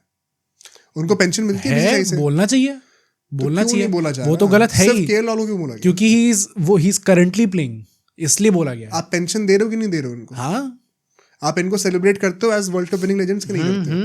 आप इनको कमेंट्री में जॉब देते हो कि नहीं देते हो? तो क्यों कर रहे हो फिर भाई? काट दो सब चीजें। मैं वही कह रहा हूँ ना कि जब आप खेल रहे होते हो तो आपका इम्पैक्ट अलग होता है। और ये वही बात है कि जहां तुमने डिबेट शुरू कर दी मोरालिटी की, तो मोरालिटी की बात सिर्फ फिर कंजम्पशन पे क्यों रह रही है? हाँ, फिर गाली गलौज पर्सनालिटी पे भी आएगी। हाँ। महावीर जी ने हमारे पॉडकास्ट से बोला था कि भाई मुझे लगता है कि कोहली ने गाली गलौज देके थोड़ा कल्चर चेंज कर दिया फालतू का, तो लोग गाली देना शुरू कर दिए। पर बात तो सच्ची है। क्या ये गलत बात है? मैं नहीं मानता गलत बात है, पर पॉइंट वही है, हम में से कोई होता ही नहीं है सही गलत बोलने वाला। कोहली ने कुछ इलीगल करा ही नहीं। मतलब I would still like to believe कि players as individuals they have that responsibility. ये पता तुम क्यों बोल रहे हो? क्योंकि तुम खुद नहीं करते हो। नहीं भाई ऐसा नहीं है। अगर कोई संत को यहाँ बैठा दोगे जो कि गाली गलौज नहीं करते तो वो उस बात के लिए भी अपोज करेंगे कि ये गुस्सा क्यों हो रहा है, इसके दिमाग में बुरा थॉट क्यों आया। बात तो वहां तक हो जाती है स्पिरिचुअलिटी में। तो वो सबका एक थ्रेशोल्ड होता है। तुम्हारे लिए थ्रेशोल्ड ये है कि भाई चलो गाली दे रहा समझ में आता है, गुस्सा आ रहा है, लेकिन बियर कंजम्पशन कोई एक्टर करता है तो उसमें कोई प्रॉब्लम नहीं होती। फिर से वही बात है, तुम मोरालिटी किसी के ऊपर इम्पोज कर ही नहीं सकते हो भाई। इम्पोज करने की बात नहीं है, doing his job and is doing nothing legal, he has all the right to do whatever he is doing. मतलब ठीक है, I disagree with it. यार रीजन क्या, मैं समझ में नहीं आ रही। मैं वही कह रहा हूँ ना कि भाई फिर इसका वो क्या है, फिर थ्रेशोल्ड क्या है, फिर सिगरेट भी करने दो, प्रॉब्लम क्या है? मैं वही कह रहा हूँ, जो चीजें लीगल है वो थ्रेशोल्ड है। सिगरेट भी लीगल है, जो लीगल है वो थ्रेशोल्ड है। तो सिगरेट भी कर सकते हैं। लीगल है वो नहीं होनी चाहिए, बस सिगरेट कर सकते हैं। हाँ सिगरेट कर सकते हैं फिर, मतलब करते ही हैं वो लोग। हाँ मतलब फिर openly they should show it. नहीं मैं तो मानता हूँ कि अगर आप ऐसे कोई गलत चीज करते भी हो, मेरे लिए तो गलत ही है, तो पर वो लीगल है अगर, तो ये नाटक करने की जरूरत ही क्या पब्लिक के सामने कि मैं बड़ा ये करता हूँ। हाँ तो करना चाहिए ना, मतलब दिखा दो publicly, own it up. I disagree with it. इसके बाद तुम कहते हो कि लोगों से झूठ बोलना चाहिए। I think इसे ओपनली नहीं दिखाना चाहिए, स्पेशली मतलब लोगों से झूठ बोलना चाहिए। हाँ बोलना चाहिए। इसके बाद जो एक कंट्रोवर्सी होती है, एज वी सेड कि जब भी अभी तक के राहुल के करियर में कुछ ना कुछ सदमा पड़ा है, उसके बाद ही बाउंसेस बैक। इस बार अगले अगस्त में ही वेस्ट इंडीज जब इंडिया आती है T20 सीरीज के लिए, तब हमें वहां पे KL राहुल फर्स्ट T20 में एक सेंचुरी मार देते हैं वेस्ट इंडीज के against. And so with in just first 20 international innings of his career वो तीनों फॉर्मेट में सेंचुरी मार चुके थे। ये वही मैच है, जरा मैच पे वापस आते हैं, ये वही मैच है कि जिसमें धोनी का वो निकल के आता है ना कि लास्ट में रन चाहिए था, वो नहीं बन पाया था, फ्लोरिडा वाला जो मैच था। हाँ या 250 समथिंग रन चाहिए था और ये 1 रन से शायद मैच हार गए थे। बहुत तगड़ा मैच हुआ था, मेरे को याद है। KL राहुल ने जो बैटिंग करके दिखाई थी, मतलब IPL में तो जो हमने देखा था वो देखा था, but this was the stage जहाँ पे ये दिखा कि भाई KL राहुल इंडिया के लिए ऑल फॉर्मेट प्लेयर बन रहा है अगला। विराट कोहली अपनी प्राइम पे थे उस टाइम पे 16-17 में, उनके अंडर ही एक बंदे ने आके 20 इंटरनेशनल इनिंग्स का मतलब तीनों फॉर्मेट मिलाकर 20 इनिंग टोटल थी, और तीनों फॉर्मेट में सेंचुरी मार चुके थे वो। ये तो कोहली रायना किसी ने नहीं करा था उस टाइम तक। फर्स्ट 20 में तो किसी ने भी नहीं करा था, ये अकेले इंडियन थे। बट उस टाइम पे भी सिर्फ 2 ही ऐसे इंडियंस और थे जिन्होंने ये चीज करी थी, एक रोहित शर्मा थे और एक सुरेश रैना थे। अब विराट कोहली भी हो गए, अब तो विराट कोहली भी हो गए, बट उस टाइम पे सिर्फ ये 3 ही खिलाड़ी थे। और कोई है इन चारों के अलावा? I think so Shubman Gill ने T20s में सेंचुरी मार दी। शुभमन गिल हो गए ना, शुभमन गिल हो गए। आई थिंक ईशान किशन ने सेंचुरी नहीं मारी अभी T20s में। हाँ राइट, स्काई ने वहां नहीं मारी है। हाँ राइट। तो हाँ शुभमन गिल और हो गए, बट उस टाइम पे KL राहुल थे, विराट कोहली वगैरह तक नहीं थे उस पूरे सीन में, उस पूरे जो भी आप कह सकते हो स्टेज के ऊपर। एंड सो उसके बाद उसी साल जो है एंड में आते आते इंग्लैंड जो है वो इंडिया टूर करती है, एंड यहाँ पे हमें अगेन एक बहुत आइकॉनिक नॉक देखने को मिलता है। ये जो पूरी सीरीज थी इसमें मेजॉरिटी पार्ट के लिए KL राहुल इंजर्ड थे, इसलिए वो मिस करते हैं, एंड लास्ट 2 टेस्ट मैच के लिए वो वापस आते हैं। करेक्ट।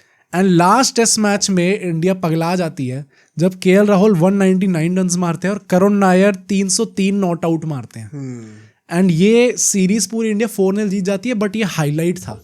199 तो 303 तो सबको ही याद है, हाँ। बट 199 वाला भी मुझे इतना स्पेसिफिकली याद है जब वो ऐसा मार रहा होता है, पॉइंट पे आउट होता है, ऐसे सर पकड़ के बैठ जाता है कि भाई ये क्या कर दिया मैंने। बहुत ही आइकॉनिक था वो, ना नेगेटिव वे ना सैड वे, बट वो काफी आइकॉनिक सीन्स थे। वो बस सर पकड़ के बैठ गए थे कि क्या कर दिया मैंने।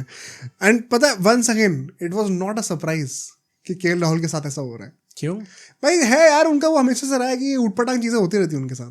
मतलब what I want to know is कि ये अब जाके मतलब तुम पीछे देख रहे हो इसलिए तुम्हें लग रहा है, फिर उस टाइम पे भी नहीं, मुझे तो लगा था उस टाइम पे कि KL राहुल के साथ हुआ है क्या। अच्छा क्योंकि जैसे अभी हमने कहा कि वो बैन करा दिया फोटो को कि हटा दो, ये कर दो, फिर कभी इंजरी हो जा रही है जब अच्छा खेल रहे हैं तो वैसा, और ये सब शुरू हो गया था अभी तक आते। That did not come as a big surprise. अच्छा इस टाइम के दौरान अगर विराट कोहली को कह दिया जाता क्या कि आप फोटो हटाओ तो वो तो पेल देता भाई, फिर BCCI से हट जाती है। हाँ BCCI से ही हट जाती है, फिर रमेश शास्त्री हो जाते, प्रेसिडेंट हो जाते हैं BCCI से। राइट। उसके बाद यहाँ पे वो 199 मारते हैं, एक बहुत अच्छा उनका टेस्ट मैच का करियर चल रहा है, ODIs अच्छा चल रहा है, T20s अच्छा चल रहा है। By the end of 2016 he had already proven कि वो तीनों फॉर्मेट के प्लेयर हैं, वो सिर्फ टेस्ट मैचेस खेलने के लिए यहाँ पे नहीं आए हैं। 2017 में फिर हम लोग देखते हैं जब ऑस्ट्रेलिया इंडिया आती है फॉर द BGT सीरीज, जो कि इंडिया 2-1 जीतती है। आइकॉनिक सीरीज, ब्रेन फेड वाला जो था। एंड यहाँ पे KL राहुल जो है वो काफ़ी अच्छा परफॉर्म करते हैं इंडिया के लिए। He was a second top scorer, just 12 run behind Pujara. 393 run मारते एट एन एवरेज ऑफ 65. अब मेन ऐसे बात ये थी कि उनके कंधे पे इंजरी हो गई थी पहले मैच के बाद ही.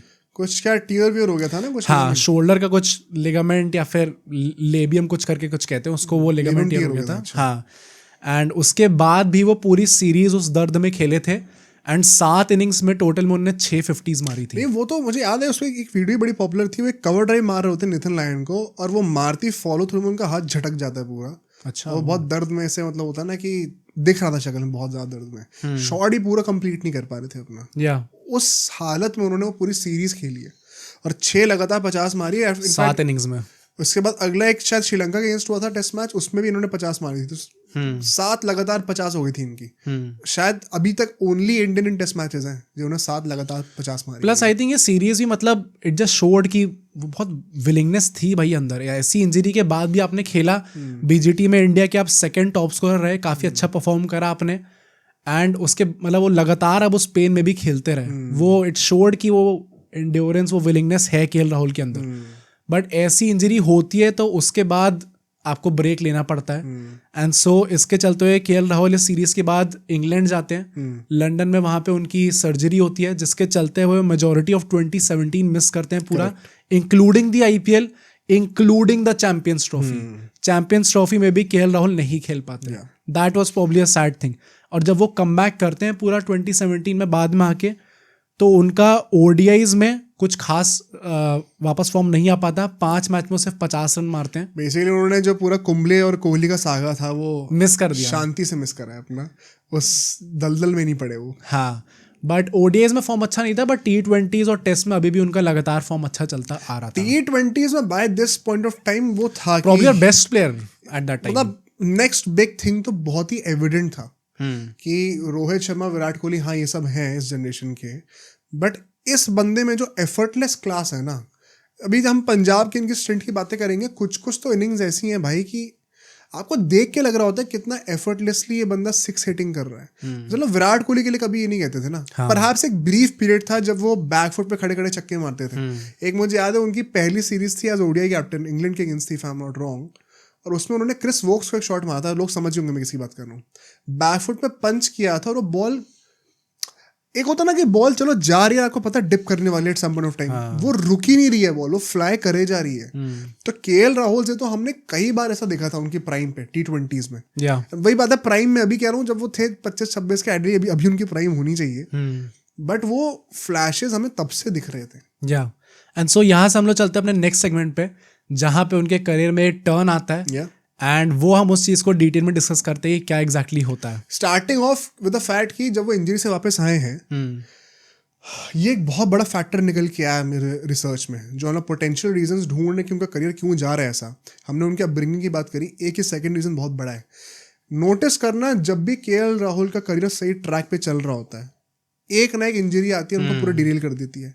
इंटरेस्टिंग पार्ट पता है कि आप लोग नोटिस करना, आप चाहे तो खुद रिसर्च कर सकते हो उसके ऊपर. Most of the times through out his career जब भी उन्हें कोई 2 इंजरीज हुई हैं, तो वो 2 कंसेक्यूटिव इंजरीज अलग अलग जगह पे हुई हैं. अच्छा, ओके. मान लो अभी मेरे हैमस्ट्रिंग में इंजरी है, तो अब दोबारा मुझे जब इंजरी होगी तो वो रिलैप्स नहीं करेगी. अब जैसे मान लो मेरे हाथ में इंजरी हुई कोई, ऐसा बहुत बार हुआ है उनके कि वो अलग अलग बॉडी पार्ट्स में इंजरी हो रही है, विच शोज कि एज सच कोई, जैसे हर एथलीट का एक कोई वो इशू होता है. जैसे कोहली के वो नेक का रहा है, रोहित का बीच में हैमस्ट्रिंग का बहुत था, वो मेसी का हम लोग देखते हैं हैमस्ट्रिंग का है थोड़ा बहुत, रोनाल्डो का घुटने का था. उनका एज सच कोई बहुत ज्यादा इनिशियली था नहीं कोई एक अचलीज हील कोई. Is this a good sign or a bad sign? क्योंकि फिर आपका हर जगह, हाँ, क्योंकि अगर आपको पता है एक सॉफ्ट स्पॉट है तो आपको एक्स्ट्रा कॉशियस होना पड़ता है उस चीज को लेके, but you can work around it. Exactly. जब आपकी बॉडी रैंडमली अलग जगह से टूट रही है ना, तो it also shows kind of कि आपकी वो शायद बॉडी की बिल्ट वो सपोर्ट करने के लिए नहीं बनी है. आप और ये चीज it's nothing to do with just muscles and weight training. कुछ लोगों की बिल्ट होती है कि वो ज्यादा इंजरी प्रोन होते हैं. अगर आपकी बॉडी में अलग अलग जगहों पे इंजरीज लगातार हो रही है, इट शोज कि आपकी बॉडी ही थोड़ा सा लेस सपोर्टिव है for a toiling sport like cricket. ये थोड़ा बहुत दिखता है हमें. Like probably a good counter part of this is Neymar. मतलब ऑब्वियसली फुटबॉलर्स की सिर्फ नहीं, पैर उनका में भी इंजरी, एंकल है ना, एंकल है, कभी नी पे हो जाता है। मतलब फुटबॉलर्स का एक ही है ना कि उनकी इंजरी पैर में ही हो सकती है और कहीं हो भी नहीं सकती, नेचुरली स्पोर्ट ही ऐसा है, तो इसलिए उनका हमेशा कुछ ना कुछ, पर बॉडी उनकी वीक है ये सबको पता है, नेचुरली थोड़ा सपोर्ट नहीं करती है। एंड जब उन्होंने कमबैक करा भी तो टेस्ट मैचेस में वो इतना अच्छा चल रहे थे, all of a sudden he lost his touch. एकदम सही। हाँ, इंग्लैंड में सीरीज हुई थी, बहुत ज्यादा इंग्लैंड के अगेंस्ट सीरीज हुई थी, बहुत ज्यादा कुछ खास नहीं हुई थी। साउथ अफ्रीका वाली सीरीज हुई थी, बहुत ज्यादा खास नहीं हुई थी। ऑस्ट्रेलिया में जब बीजीटी खेलने गए थे तो इनको I think mid series drop भी कर दिया गया था। वो तो वो उसके लिए होता है ना, ऑस्ट्रेलिया 2018-19 सीरीज के लिए। हाँ, वो तो उसी रीजन से होता है, क्या कॉफी विद करण वाले में इनको सिर्फ वही रीजन था। हाँ, वही रीजन था, हार्दिक पांड्या और इनको दोनों को बुलाया गया था। आई थिंक वही रीजन होगा भाई, मुझे क्योंकि याद है स्पेसिफिकली, मैं अभी रिसर्च करते वीडियोस भी देख रहा था, एक टेस्ट मैच था उसमें जिसमें केएल राहुल बैटिंग करने के लिए आते हैं और खड़े खड़े बॉल ऑस्ट्रेलिया के बहुत बाहर थी, पेसर की, खड़े खड़े उसको कवर्स के ऊपर से छक्का मारने का ट्राई करते हैं। कमेंटेटर्स मजाक उड़ाते हैं T20 शॉट खेल रहा है। अच्छा। और उसके 2-3 बॉल बाद वो सेम शॉट मारते स्लिप आउट हो जाते हैं और बहुत क्रिटिसाइज किया गया था उनको। माई पॉइंट बीइंग कि ऑफकोर्स वो कॉन्ट्रोवर्सी हुई है, बट टेस्ट मैचेस में एकदम से उनका टेम्परामेंट हिलने लग गया था। एंड ये चीज वीवीएस लक्ष्मण ने बाद में कही कि at this point of time, ये जो उनका एरा चल रहा था, यहाँ पे कहीं ना कहीं वीवीएस लक्ष्मण कहते हैं कि केएल राहुल का T20 का जो सक्सेस आ रहा था ना, हाँ, इसके चलते हुए वो अपना टेस्ट मैचेस की इनिंग बिल्डिंग का जो टेम्परामेंट होता है वो भूल गया कहीं ना कहीं। ये वीवीएस लक्ष्मण ने खुद कहा, ये मैं नहीं कह रहा हूँ। मतलब दिस कुड बी ट्रू, क्योंकि वही तीनों फॉर्मेट बैलेंस करके रखना इट इज वेरी डिफिकल्ट। ये एक और बहुत बड़ा रीजन है। इस वीडियो की रिसर्च के टाइम पे मैं अपनी हमारी एक पुरानी वीडियो देख रहा था जो हमारे तीसरे चैनल पे थी, मैंने भी देखी थी वो 1-1.5 साल पहले। वो बहुत 10-15 मिनट की वीडियो, बड़ी इंफॉर्मेटिव थी, देखिएगा जाकर। उसमें हमने पता पूरा ईयर वाइज स्टैट्स के साथ पूरा फॉर्म डिकोड करा है, टाइमलाइन बनाई है, कब से गंदा स्टार्ट हुआ उसका, किस पॉइंट से एग्जैक्टली गंदा फॉर्म शुरू हुआ है। उसमें एक बहुत बड़ा ऑब्जर्वेशन ये निकल के आया था कि KL Rahul is one of those few cricketers जो कि तीनों फॉर्मेट खेल रहे थे until the last year. But क्या वो तीनों फॉर्मेट में अच्छा कर रहे थे लगातार? 2016 के बाद जब से उन्होंने डेब्यू करा हर फॉर्मेट में, एक भी साल ऐसा नहीं है जहां पे उनकी एवरेज या रन्स तीनों फॉर्मेट में अच्छे रहे हों। एक भी साल ऐसा नहीं है। एटलीस्ट एक फॉर्मेट हमेशा आ जाता है जिसमें वो मात खा जाते हैं। बहुत इंटरेस्टिंग ऑब्जर्वेशन है ये। या बट 2018 में एज यू सेड कि आई थिंक यहाँ पे इसका भी एक प्रॉब्लम बहुत बड़ा इफेक्ट पड़ा होगा जब वो 2018 का जो आईपीएल आता है, जहाँ पे आरसीबी उन्हें जाने देती है और पंजाब उन्हें 11 करोड़ के लिए खरीद लेती है ऑक्शन में। और उसके बाद जो परफॉर्मेंस देते हैं पंजाब के लिए, जहाँ पे वो 659 रन बनाते हैं, पूरे आईपीएल के 3rd टॉप स्कोरर थे, फास्टेस्ट 50 का रिकॉर्ड वो बनाते हैं जब वो दिल्ली डेयरडेविल्स के अगेंस्ट 14 बॉल में 50 रन बना देते हैं। वो पूरा जो उनका टेम्पलेट बन गया था फास्ट खेलने का, एक्सप्लोसिव खेलने का, जो हम लोग कहते हैं कि सूर्य कुमार यादव आज की डेट में हमारे बेस्ट T20 प्लेयर है, उस टाइम पे केएल राहुल थे हमारे बेस्ट T20 प्लेयर। उसके चक्कर में इट वॉज क्वाइट नेचुरल कि उनके बाकी सारे जो फॉर्मेट्स उसमें थोड़ा डिप आएगा। मतलब there is a reason why in the past 10 years we have only seen Virat Kohli as all the 3 formats across world cricket. Actually में not even Rohit Sharma has done it, not Rohit Sharma and across world cricket fab four में कोई भी नहीं कर पाया। तो problem भी I think बहुत रह रहे हैं ऐसे। हाँ, इस वक्त बुमराह है, या मतलब कुछ टाइम पहले बुमराह भी नहीं थे। अश्विन भी कभी भी तीनों फॉर्मेट में एक साथ उस सक्सेस पे नहीं थे। परहैप्स जडेजा भी आई डोंट थिंक वैसे रहे हैं कभी। हाँ भाई, मतलब ये not just about the art of batting but cricket में इन इटसेल्फ। शिखर धवन को क्या हम किसी एक साल के लिए कह सकते हैं? आई थिंक शिखर धवन को मतलब हाँ, आप कुछ साल में तो ये कह सकते हो। मतलब I have not studied the stats, तो मैं गलत हो सकता हूं। इवन आप putting out a name, I think Rohit Sharma भी कुछ 1-2 साल ऐसे हुए होंगे जहाँ पे वो बीच में हर जगह अच्छा खेल रहे हैं। But to keep that consistent form across years, 5 साल के टाइम पीरियड तक अगर आप रख पा रहे हो, फिर आपको कह सकते हैं कि भाई अच्छा ये ऑल फॉर्मेट प्लेयर है। हो सकता है, तो उसमें प्रॉब्ली केएल राहुल से वो एक्सपेक्टेशन रखना भी थोड़ा सा आप कह सकते हो गलत होगा 100%। एंड फिर जो इंग्लैंड टूर भी आता है जो तुमने मेंशन करा था, ऑल्दो केएल राहुल हमारे 2nd टॉप स्कोरर थे उस पूरे टूर में, बट हमारी जो टीम ने इतना गंदी तरीके से अंडर परफॉर्म करा था। मतलब just to give you context, KL Rahul ने 299 रन मारे थे 2nd टॉप स्कोरर, और कोहली ने 593 मारे थे, हमारे टॉप स्कोरर थे। वो पूरी सीरीज टॉप स्कोर करी थी। आजकल वो चल रहा ना, कोहली को क्रिटिसाइज करने के लिए मीम चलने लग गया कि जो हेटर्स हैं वो बोलते हैं कि उस सीरीज में भी 4-5 बार वो ड्रॉप हुए थे, जिमी एंडरसन के ऊपर भी ड्रॉप हुए हैं कैचेस, तो लक चल गया तो उसको किनारे की अच्छी सीरीज है। I think it's very disrespectful. हाँ भाई, और मतलब जिस बंदे ने कैरी करा पूरी सीरीज में हमें, मुझे याद है उसमें एक इनिंग में उनकी 90 समथिंग भी था, 97 कुछ था, वो स्पिनर पे आउट हो गए थे, तो उनकी आइडियली 300-400 भी हो सकती थी उस सीरीज में, इतना अच्छा खेले थे वो। ऑफ कोर्स लक चाहिए होता है भाई, ये बात सच है कि 2014 में अगर वो कैचेस गए होते तो वो पकड़ लिए गए होते भाई। उनने खुद बोला था, आरसीबी पॉडकास्ट में शायद ये बोला था कि जेम्स एंडरसन मैं बैटिंग करने आ रहा हूँ, जेम्स एंडरसन बॉलिंग करने आ रहे हैं, व्हाट आर दी ऑड्स कि 4 साल बाद में आ रहा हूँ और वही बंदा बॉलिंग करने आ रहा है। पहली बॉल या फिर कुछ शायद होता है कि पहली बॉल आती है, मैंने डिफेंड कर दी, फिर मुझे लगा हो जाएगा, फिर I get dropped at 19 something. फिर वो कहते हैं कि मतलब you have to be grateful, अगर वो कैच हो जाता तो शायद मेरे पूरी सीरीज की ट्रेजेक्टरी गिर जाती। बट वो ये लक हर किसी को हर मोमेंट पे चाहिए होता है। इवन इस पूरी सीरीज में बीजीटी जो भी हुई है, वहां पे केएल राहुल कितनी बार बचे हैं भाई, हर खिलाड़ी बचता है और उससे उसका करियर बनता है। टेस्ट क्रिकेट में you need a lot of luck, but supporting your argument 2018 में उनकी ओडीआई एवरेज 29 की हो गई थी, इतनी गंदी थी 18 में, और टेस्ट में 30 की थी और T20s में 54 की थी। T20 स्पेशलिस्ट बन गए अलग, हाँ स्पेशलिस्ट बनते जाते धीरे धीरे। बट 2018 के एंड में वो बीजीटी आती है फेमस, जहाँ पे वो विराट कोहली के ऑरा डेट्स आते हैं, एंड उसके अंदर होता है कांड शुरू बहुत गंदा वाला, जहाँ पे टेस्ट सीरीज खत्म हो गई थी। हुआ था पक्का? हाँ तब का ही। ये 19 में नहीं हुआ था? हाँ तो 18-19 तक जाते हैं। 19 वाले सेगमेंट तक पहुंच चुके थे हम लोग। हाँ तो ये जनवरी में हुआ। हाँ जनवरी आई थिंक 6 को वो एपिसोड एयर हुआ था। सीरीज आई थिंक शायद लास्ट टेस्ट मैच चल रहा था उस टाइम पे, जस्ट खत्म हुआ था। सीरीज भी थी, ओडीआई T20 भी थी, उसके लिए उनको भी हटा दिया गया था ना, उसके लिए भी हटा दिया। हाँ I think last test match चल रहा था या फिर जस्ट खत्म हुआ था उस टाइम पे, फिर ये एपिसोड एयर होता है। And as you said series अच्छी नहीं गई थी उनकी, केएल राहुल की बिल्कुल भी। मतलब ऐसा था कि लोग कह रहे थे इनको लास्ट टेस्ट मैच तक रखना भी चाहिए टीम के अंदर या नहीं रखना चाहिए। एंड फिर वो एपिसोड एयर होता है जहाँ पे हार्दिक पांड्या और केएल राहुल दोनों कॉफी विद करण पे गए थे, एंड वहां में उन्होंने काफी लड़कियों के बारे में उल्टी सीधी चीजें बोली थी, जिसके चलते फिर बीसीसीआई ने तुरंत एक्शन लिया था। बोला था पहली बात तो हमें 24 घंटे के अंदर आपको डिसरिस्पेक्टफुल, मुझे याद नहीं हुई डिसरिस्पेक्टफुल भाई, वेरी ऑनेस्टली मतलब डिसरिस्पेक्टफुल, यू शुड नॉट से ऑल दीज थिंग्स। थोड़े मिसोजिनिस्टिक कमेंट्स थे उनके। अच्छा, अब वही है कि मिसोजिनिस्टिक भी आजकल तो हर चीज़ ही मिसोजिनिस्टिक हो जाती है, तो एक वो लेवल थोड़ा मतलब थोड़े डिस्गस्टिंग कमेंट्स सॉर्ट ऑफ जा रहे थे। But at the same time I would say this, उस एपिसोड में केएल राहुल को पता था पूरे टाइम कि गलत हो रहा है, कि भाई हार्दिक पांड्या शांत हो जा भाई, ज्यादा हो रहा है अब थोड़ा। But he had no other choice just to laugh. तो उन्होंने खुद कुछ नहीं बोला था? आई डोंट थिंक सो उन्होंने कुछ बोला इस पूरे फियास्को में। If you look at KL Rahul, तो जो मैंने आर्गुमेंट दिया था वो सही नहीं है, क्योंकि मैं पता है कन्फेशन करता हूँ, मैंने आज तक वो देखा ही नहीं है। मैंने बस वो 1-2 जो रील आते रहते हैं वही देखी। मैंने भी वो क्लिप्स ही देखे उसके, मैंने आज से एक एपिसोड नहीं देखा कॉफी विद करण, तो मुझे तो इतना वो था ही नहीं। पर ये मैंने सुना था उस टाइम पे कि केएल राहुल तो चुप ही थे। हाँ तो वो सच है? ये सच है। तो अगर वो है तो उनको क्यों बैन करा गया? मतलब केएल राहुल ने जो कमेंट्स, जो उनसे, एक तो वो भाई वो आदमी उल्टे सीधे क्वेश्चन पूछता है पहली बात तो, फिर वो एक्सपेक्ट करता है कि आंसर वैसे मिलेंगे। अब हार्दिक पांड्या थोड़ा फंस गए उसके अंदर, बहक गए, उन्होंने बाद में अपॉलॉजी भी ऐसे ही दी कि आई गॉट कैरिड अवे। अच्छा।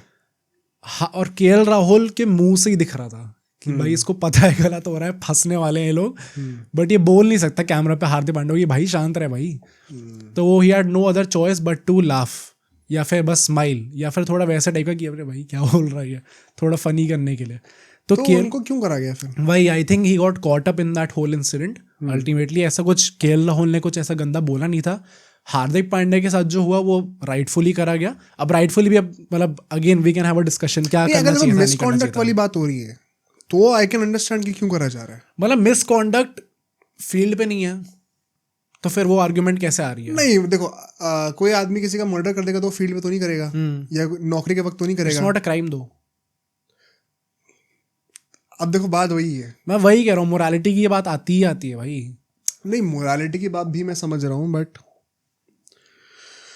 हाँ मतलब कह सकते हो आप, मतलब एक उस लेवल पे पहुंच के आप एक सर्टेन लेवल, अब वो लेवल कौन डिफाइन करेगा? वो ऑर्गेनाइजेशन खुद कैसी है, खुद मैच फिक्स आप करवाते हो। तो फिर बात वो भी सही है, अगर वो लीगल है, कुछ उसने गलत नहीं बोला तो फिर क्यों कर रहे हो बैन? नहीं भाई, मतलब आई थिंक वो लेवल ऑफ रिस्पेक्ट आपको मेंटेन करनी पड़ती है। कोहली ने फिर बाद में आके बोला था ये कि we as Indian cricket team, क्या ये बात भी है, आप डेरोगेटरी कमेंट दे रहे हो तो मतलब किसी और पे कमेंट दे रहे हो, और आप एक बियर की बोतल हाथ पे लिए बैठे तो आप किसी को कुछ ऑफेंड नहीं कर रहे। तो वो वाली बात भी आ जाती है ना। नहीं ये तो है ही, बट दोनों जगह मोरालिटी क्वेश्चन में है, मोरालिटी क्वेश्चन है, but you are degrading somebody else and दूसरे पे आप कुछ कर ही नहीं रहे हो, अब बस एक फोटो डाली अपनी। हाँ मतलब आप वो कह सकते हो कि दोनों इंसिडेंट में केएल राहुल का जो था बियर बॉटल वाला वो बहुत ही नीचे था। जो मैंने पहले भी जो आर्गुमेंट दी थी पूरी, उसमें आप इस तरीके से भी बना सकते हो कि ये हम भी एकदम we are thinking on the fly, हमने कुछ स्क्रिप्ट नहीं कर रखा है कुछ भी।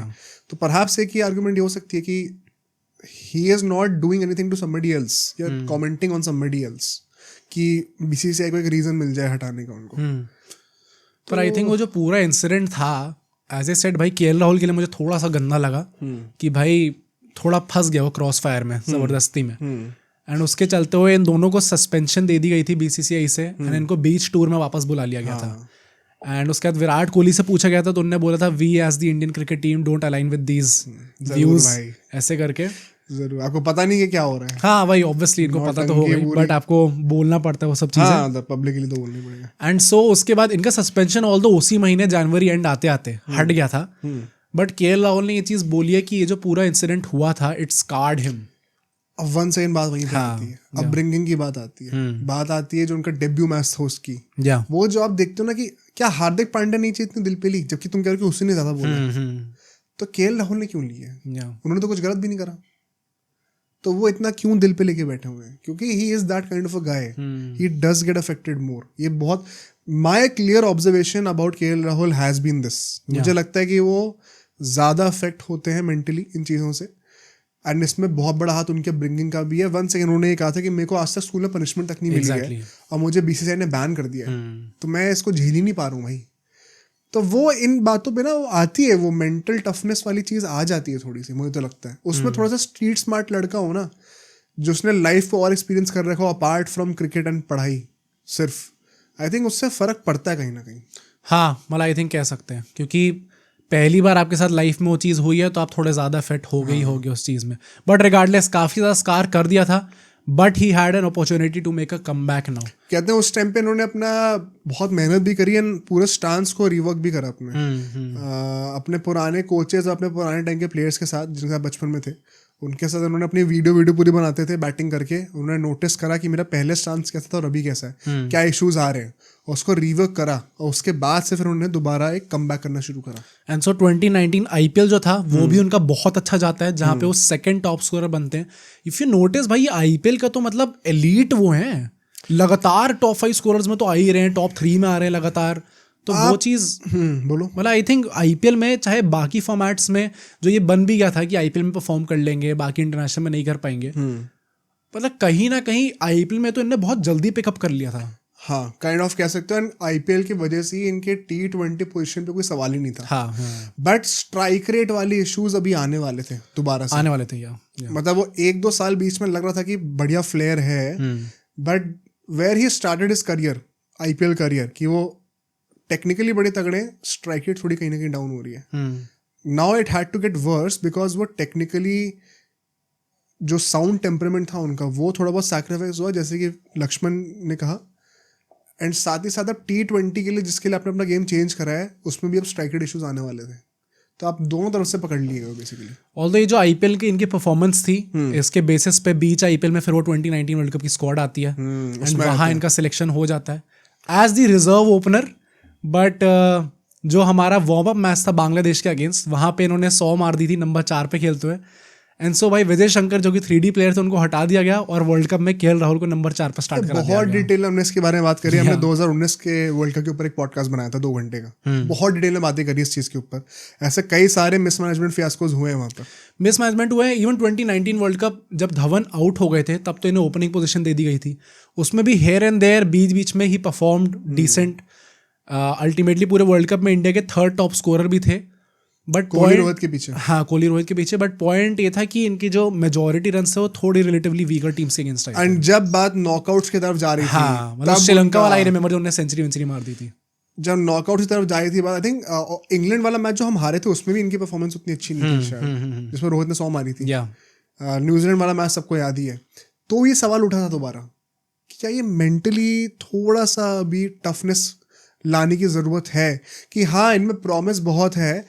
एंड क्योंकि बात पता क्या हो रही है, अभी आप धवन की जगह पे खेल रहे हो, जो कि मिस्टर आईसीसी का टैग मिला हुआ है, तो लोगों की एक्सपेक्टेशन है कि ये होता तो ये तो बड़ा गेम का प्लेयर है ही भाई, ये तो चैंपियंस ट्रॉफी जिता चुके हैं हमें।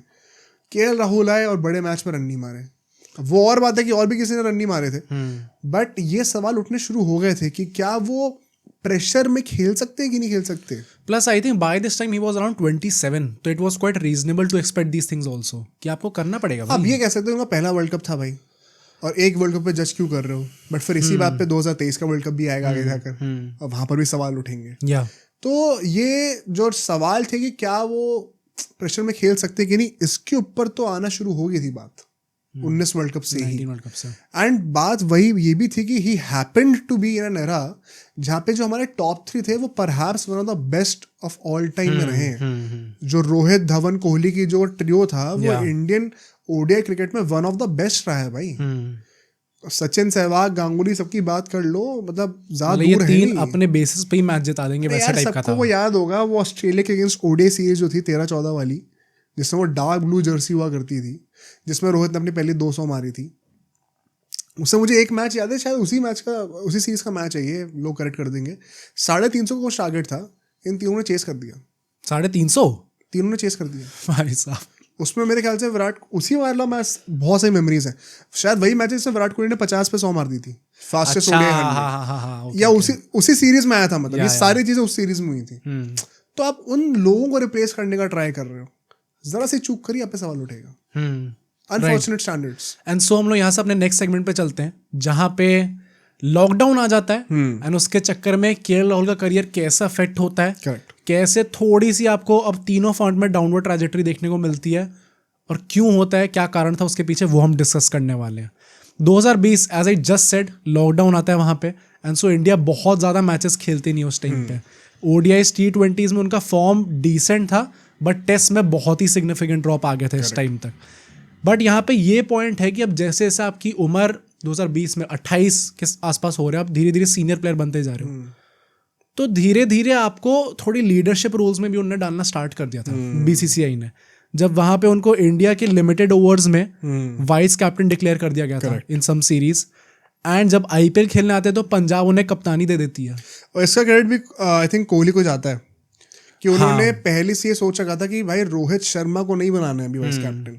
अब लोग उसमें सोचेंगे कि इनकी लड़ाई है, बट एक्चुअली वो इंडियन क्रिकेट के लिए सोच रहे थे कि एक यंग, रोहित तो मेरे से बड़े हैं, तो वाइस कैप्टन मेरे से कोई छोटा होना चाहिए जो मेरे बाद कप्तानी करे। तो उन्होंने केएल राहुल को स्पॉट करा था उस चीज के लिए। हालांकि बीसीसीआई उस बात पे आगे खड़ी नहीं उतरी, वो अलग बात है, but I think thought Kohli का अच्छा था उससे। सही था। एंड एज आई सेड कि पंजाब ने भी अभी उन्हें कप्तानी दे दी थी, और कप्तानी करते हुए वो 670 रन बनाते हैं, ऑरेंज कैप जीतते अपने करियर की पहली ऑरेंज कैप। बट यहाँ पे प्रॉब्लम ये थी, 670 रन तो उन्होंने बना दिए, बट उनकी स्ट्राइक रेट 129 की थी। वो था ना उसमें एक मैच था, वो आरसीबी के अगेंस्ट 100 मारी थी, 132 मार दिए थे, ये वाला सेलिब्रेशन किया था तब। आई थिंक उस टाइम पे बाय एन इंडियन, शायद अभी भी है ये, by an Indian in IPL सबसे बड़ा स्कोर था ये उस टाइम पे। 130 समथिंग था ना, 132। अब याद नहीं यार मेरे को, तो इतनी 100 होने लग गई अब तो हर साल। बट मेन बात थी इस साल से वो जो सर्टिफाइड क्वेश्चंस थे ना स्ट्राइक रेट कि ये बंदा अपने ऑरेंज कैप के लिए खेल रहा है, ये स्ट्राइक, काफी सारे जर्नलिस्ट की भी वो लीक हुई थी बिहाइंड द सीन्स, मतलब समझ जाएंगे लेकिन इसकी बात कर रहा हूँ। तो वो भी मजाक उड़ाते थे कि इस टाइम पे केएल राहुल ने ये भी बोला था स्ट्राइक रेट इज ओवररेटेड। अब यहाँ पे ये बात हो गई थी, ये इतने सवाल उठ रहे थे, नथिंग वैलिड थे। हाँ, तो केएल राहुल आके बोल देते I think strike rate is very overrated, और उसके बाद उनकी और ट्रोलिंग होने लगती। मतलब फर्स्टली आई डोंट थिंक कोई जरूरत थी ये बोलने की, बिकॉज केएल राहुल आज की डेट पे खुद ही एक्सेप्ट करते हैं कि हाई स्ट्राइक रेट होनी जरूरी है। सेकेंडली इसमें लोग ये भी कहते हैं केएल राहुल डिफेंस की, पंजाब का भाई बैटिंग ऑर्डर आप समझो कैसा था, बंदे को कप्तानी भी दे रखी थी, और he was trying to make his career as a middle order batter in ODIs, क्योंकि ऊपर तो धवन वगैरह चल रहे थे। तो उन सब चीज़ों के चक्कर में वो थोड़ा एंकर रोल ज़्यादा खेलने लग गए थे, एंड वो फास्ट अप्रोच जो उनका था T20s में, जिसके चलते उनकी एवरेज 50 के ऊपर की थी एक टाइम पे T20Is में, वो अचानक से आपको कम होते हुए दिख रही थी। मेरा इसमें वंस अगेन जो हमने इतने सारे रीजंस डिस्कस करे, एक यहाँ बहुत बड़ा रीजन ये होने वाला है, ऐसा एक भी साल नहीं जहाँ पर उन्होंने तीनों फॉर्मेट को एस करा हो। This year it happened to be T20s। Secondly, for a guy of that personality, perhaps Punjab का ड्रेसिंग रूम और उसको लीड करना was not the best thing. मतलब पंजाब का ड्रेसिंग रूम या फिर बस लीड करना ही, मतलब एज अ कैप्टन ही क्वेश्चन। ये भी क्योंकि बहुत बड़ा क्वेश्चन है कि KL Rahul as a captain कुछ बहुत ज्यादा नहीं कर पाए हैं अभी, ये भी क्वेश्चन रहे हैं। या हो सकता है क्योंकि you want somebody to be a captain, but क्या वो अपना बेस्ट निकाल पाते हैं उस टाइम साथ में। और अगर वो अपना बेस्ट नहीं निकाल पाते तो क्या वो कप्तानी से इतना कंट्रीब्यूट करते कि टीम जीतती रहे। जैसे कि फॉर एग्जांपल कोहली है जो कि अपना बेस्ट निकालते थे एज अ कैप्टन, धोनी है जो कि शायद अपने आप को नंबर 3 से सैक्रिफाइस करके नीचे रहा लेकिन टीम जीता। कप्तानी ऐसी थी। या केएल राहुल का ना रिजल्ट्स आए थे कप्तानी में, ना बैटिंग में वो दोबारा वो फ्लेयर दिख रही थी, फंस गए बेचारे। एंड सो उन्होंने ऑरेंज कैप तो जीत ली, बट उस ऑरेंज कैप की बहुत ज़्यादा इज्जत नहीं मिली उसके चक्कर में। एंड इस साल के एंड में वापस बीजीटी होनी थी, जो कि एक हिस्टोरिक अब तक की बीजीटी रही है हमारी, जिसमें हम लोग जीत जाते हैं, अल्टीमेटली ऋषभ पंत हमें जिता देते हैं।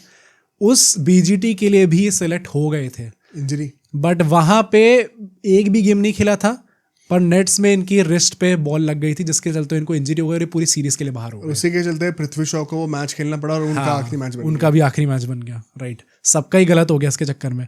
एंड सो जब 2021 आता है अगेन, अब आप देखोगे अगले 2 साल तक 2021 और 22 दोनों में ये प्रॉब्लम रही है केएल राहुल के साथ। ये रन तो मार देंगे बट हमेशा उस स्ट्राइक रेट की प्रॉब्लम रहेगी ही रहेगी आईपीएल में।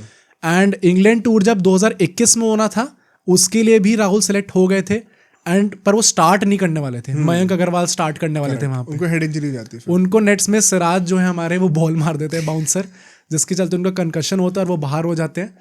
एंड फिर जब केएल राहुल की क्वेश्चन जो होता है वो प्लेस पे जो क्वेश्चन होता है तो we all know KL Rahul perform करके देते हैं। नहीं, इसमें एक और बहुत इंटरेस्टिंग बात ये थी कि जब इससे पहले वो टेस्ट सीन में आ रहे थे कमबैक करने का बीजीटी में, इससे जस्ट पहले, तब मांजरेकर ने भी ये कहा था कि इनके आईपीएल में ऑरेंज कैप वगैरह का सीन हो गया तो आपने इनको सेलेक्ट कर लिया आईपीएल के बेसिस पे, तो ये रणजी प्लेयर्स के लिए कितना बुरा एक साइन दिखाता है। प्लस उसके बाद इनको इंजरी भी हो गई तो टेस्ट से वैसे ही बाहर हो गए, कमबैक हो नहीं पा रहा। एक टाइम पे लगा था कि आप टेस्ट स्पेशलिस्ट हो, अब एकदम से उल्टा जा रहा है करियर आपका। तो जब ये 21 वाले इंग्लैंड सीरीज में जा रहे थे तो there was a lot riding on his back. इतना आसान था नहीं, लोग ऑलरेडी क्रिटिसाइज करना, मतलब एक होता है कि फैंस ट्रोल कर रहे हैं, अब एक्स क्रिकेटर्स ट्रोल करना शुरू कर रहे हैं आपको। अभी वेंकटेश प्रसाद की तुमने बात ही नहीं करी, वो इंसिडेंट भी आएगा अभी। लोग हाथ धो के पीछे पड़े हैं भाई एक टाइम पर। Plus I think it is very weird, जैसे हमने साइकोलॉजी डिस्कस करी इनकी, उसके बाद भी केएल राहुल की जब प्लेस पे जब सवाल होता है तो समहाउ परफॉर्म करके दे देते हैं भाई इनिशियली हमेशा। हाँ, मतलब इस सीरीज में भी ultimately overall he had a good series. जब यहाँ पे इंडिया के सेकंड टॉप स्कोरर बनते हैं बिहाइंड रोहित शर्मा, लॉर्ड्स में 100 मारते हैं, जो उनका पहला मैच था नॉटिंघम में था आई थिंक, वहां पे भी 84 समथिंग ये मारते हैं। तो ओवरऑल इनका अच्छी सीरीज गई थी एंड इसके चलते इनका सॉर्ट ऑफ कमबैक वापस हो गया in the Indian test team. But वही है कि थोड़े बहुत क्वेश्चन हमेशा रहते ही हैं उनके सवाल, मतलब पूरे करियर पे कभी भी he does not give you that assurance कि अच्छा इनका कमबैक हो गया, अभी रहने वाले हैं टीम के अंदर। आई थिंक वो स्टोरी है उनके पूरे करियर की, पूरे करियर की स्टोरी है। बीजीटी में भी तो ये लगा था अभी कि पहले मैच रन आ गए लेकिन एंड कैसे हुआ सीरीज। फिर let's build up on this further. जब ये सीरीज होती है इसका इनको वाइस कैप्टन बना दिया जाता है मेरे ख्याल से टेस्ट मैचेस में। क्या होता है उसके बाद? जो इस जस्ट सीरीज के बाद T20 वर्ल्ड कप होना था एंड यहाँ पे विराट कोहली पहले अनाउंस कर देते हैं कि वो कप्तानी छोड़ने वाले 2021 का 21 वाला। एंड वहां पे T20 वर्ल्ड कप में केएल राहुल हमारे टॉप स्कोरर होते हैं एक्चुअली में। बट बात वही थी ना वन सेकंड, उसमें वो 1-2 इजी मैच में ज्यादा रन थे। हाँ, पाकिस्तान वाले मैच में कुछ करा नहीं उन्होंने। नमीबिया से था, किससे था? नमीबिया में से ही था आई थिंक, और न्यूजीलैंड के अगेंस्ट शायद डिसेंट खेले थे। बट ओवरऑल टॉप स्कोर था आई थिंक, वहां तक इनको क्रेडिट देना चाहिए क्योंकि बाकी लोगों ने उतना भी परफॉर्म नहीं करा, और प्लस हमारी टीम बहुत ही चौपट खेली थी उस पूरे टूर्नामेंट के अंदर। So credit where it's due, but वही है कि हर स्टैट के पीछे कुछ कॉन्टेक्स्ट होता है। फॉर एग्जांपल विराट कोहली ने पाकिस्तान के अगेंस्ट 50 मारी थी जब मैटर कर रहा था, तो मतलब वो वाली बात हो जाती है कि बिग गेम में दिखना चाहिए। एंड उनका फॉर्म उस टाइम पे काफी गंदा था, उसके हिसाब से भी उन्हें रन मार दिए थे। बट जब ये T20 वर्ल्ड कप खत्म होता है, इसके बाद विराट कोहली कप्तानी छोड़ते हैं और लिमिटेड ओवर्स में राहुल को वाइस कैप्टन बना दिया जाता है। और फिर साउथ अफ्रीका वाली सीरीज होनी थी, वहां पे रोहित शर्मा इंजरी के चलते हुए बाहर हो जाते हैं, जो कि उस टाइम पे हमारे वाइस कैप्टन थे। इसी के चलते राहुल को टेस्ट में भी वाइस कैप्टन बना दिया जाता है उस सीरीज के अंदर। एंड सेकेंड टेस्ट मैच में जब वो बताते भी हैं कि विराट कोहली की तबीयत थोड़ी खराब हो गई थी, तब उनको सुबह ही बोला गया था कि कप्तानी आपको करनी होगी। तब वो कोट पहन के जाते हैं और फिर उन्हें थोड़ा वैसी फीलिंग आ रही थी, तो कप्तानी भी करते हैं वहाँ पे। ऑल्दो वहाँ पे भी वो जीतते नहीं, उनके अंडर मैच हम लोग सीरीज हार जाते हैं। But what I mean to tell you all by this is कि भाई चलो फॉर्म थोड़ा डाउन गया, बट स्टिल मैनेजमेंट ने इतना बैक करा उस आदमी को कि अभी वो कप्तान बनाने का सोच रहे हैं भाई उसे नेक्स्ट। इतना ज्यादा ट्रस्ट करती है अभी भी लगातार। पूरे जो भी क्वेश्चंस आज तक रहे हैं केएल राहुल पे कि भाई आप क्यों बैक करते हो इतना, जब उनके नंबर्स नहीं आ रहे थे तब भी उनको कप्तानी के लिए बैक करा जा रहा था। ये 2022 शुरू हो चुका है अब तक। हाँ, अब 22 स्टार्ट हो चुका है। एंड यहीं पे मुझे लगता है कि जो करियर उनका थोड़ा सा डाउन जा रहा था, आई थिंक 22 के बाद से इट बिकेम टेरेबल भाई, कुछ ज़्यादा ही गंदा हो गया।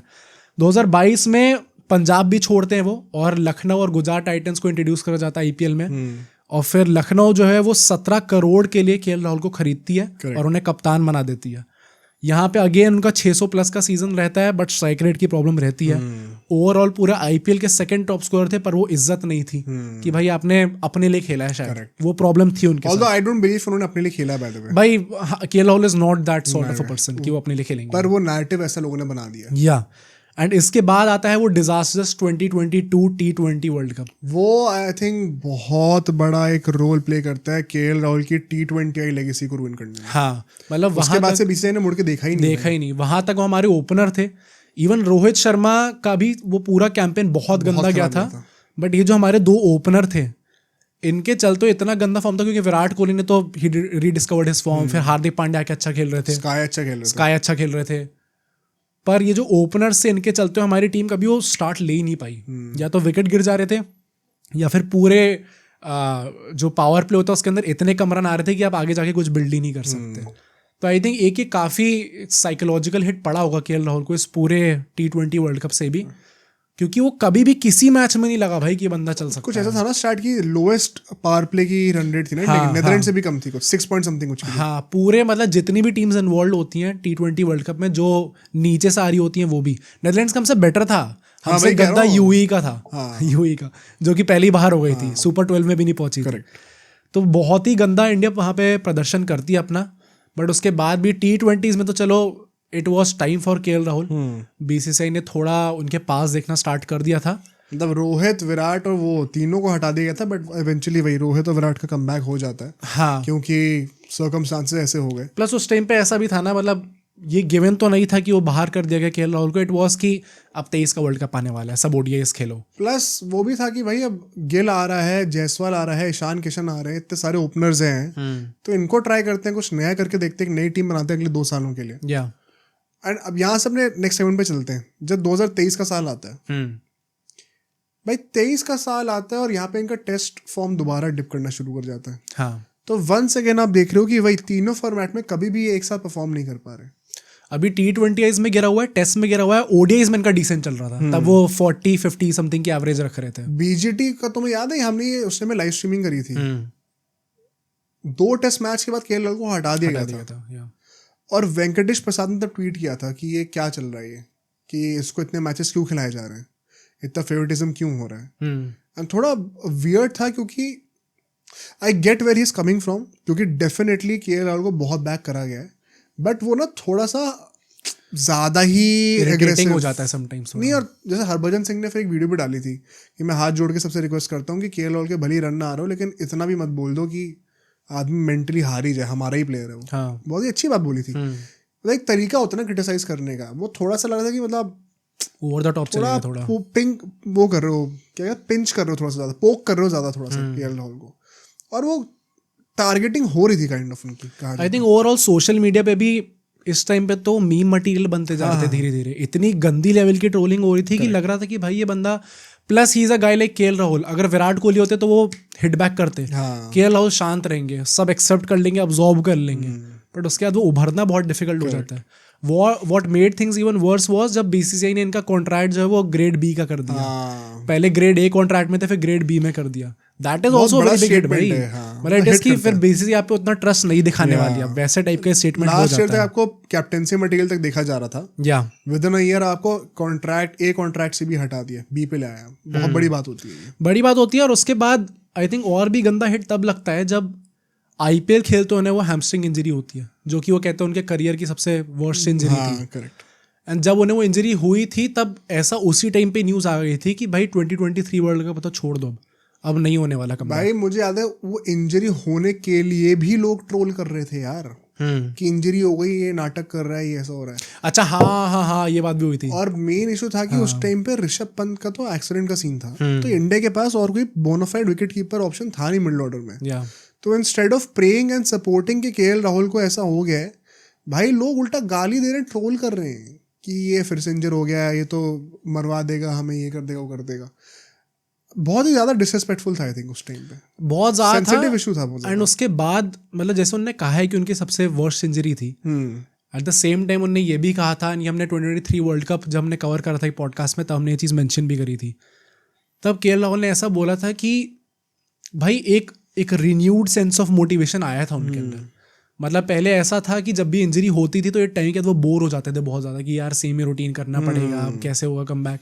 इस बार उनके स्टार्टिंग से दिमाग में था मुझे वर्ल्ड कप के लिए प्रिपेयर होना है। इसमें वो था ना, एक बहुत ज्यादा कंट्रोवर्शियल चीज हुई थी, मिंत्रा ने डाला था एक बार मिंत्रा ने बेसिकली ट्विटर पे एक फोटो डाली थी, आउट ऑफ दिस वर्ल्ड करके ऐसे लिखा हुआ था उसके ऊपर, और उसमें दिस ऑफ दिस वर्ल्ड को काट दिया और सिर्फ आउट लिखा हुआ था, और केएल राहुल के लिए कि हमेशा टीम से बाहर ही रहता है।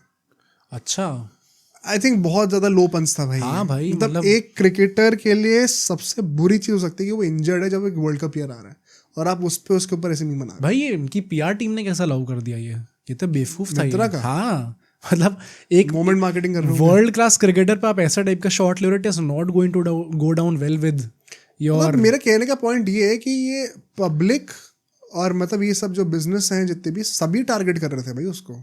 एंड ये मैं जेन्युइनली मानता हूँ। देखो ऑफ लेट मेरा भी थोड़ा सा मन उठना शुरू हुआ है, अभी हमने बीजीटी की एनालिसिस करी थी, बट नॉट कि टू द पॉइंट कि आप ट्रोल कर रहे हो भाई किसी प्लेयर को। परफॉर्मेंस को कॉल आउट करो, बिल्कुल करो, प्लस आपको इंजर्ड ऐसा हो गया ना, उसमें आप गाली दे रहे हो भाई। एक टाइम पे आपको थोड़ा ऐसा एक इनर कॉलिंग आनी चाहिए कि भाई वो जेन्युइनली सफर कर रहा है वो आदमी, अब कब तक उसको पीछे पड़े रहोगे उसके। वो चल नहीं पा रहा था भाई, हाँ, चल स्टिक्स लेके करना पड़ रहा था एक टाइम के बाद, तो बहुत सैड था वो। बट वो मोटिवेशन आता है उनके अंदर, एंड वो बहुत ज्यादा वर्क करते हैं अपने ऊपर for the next 5-6 months, and उसी के चलते फिर वो एशिया कप में हमने वो कमबैक देखा था जब वो ऐसे बैट उठा के वो सेंचुरी सेलिब्रेट करते हैं।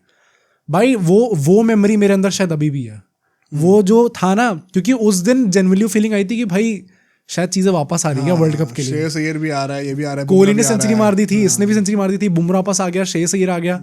उस दिन वो डायरेक्टली फीलिंग आई थी कि भाई शायद things are coming back together for the world cup धीरे धीरे। और फिर हम लोग एशिया कप जीत गए थे, तो लगा था भाई अब हम लोग जीतने वाले हैं शायद वर्ल्ड कप भी।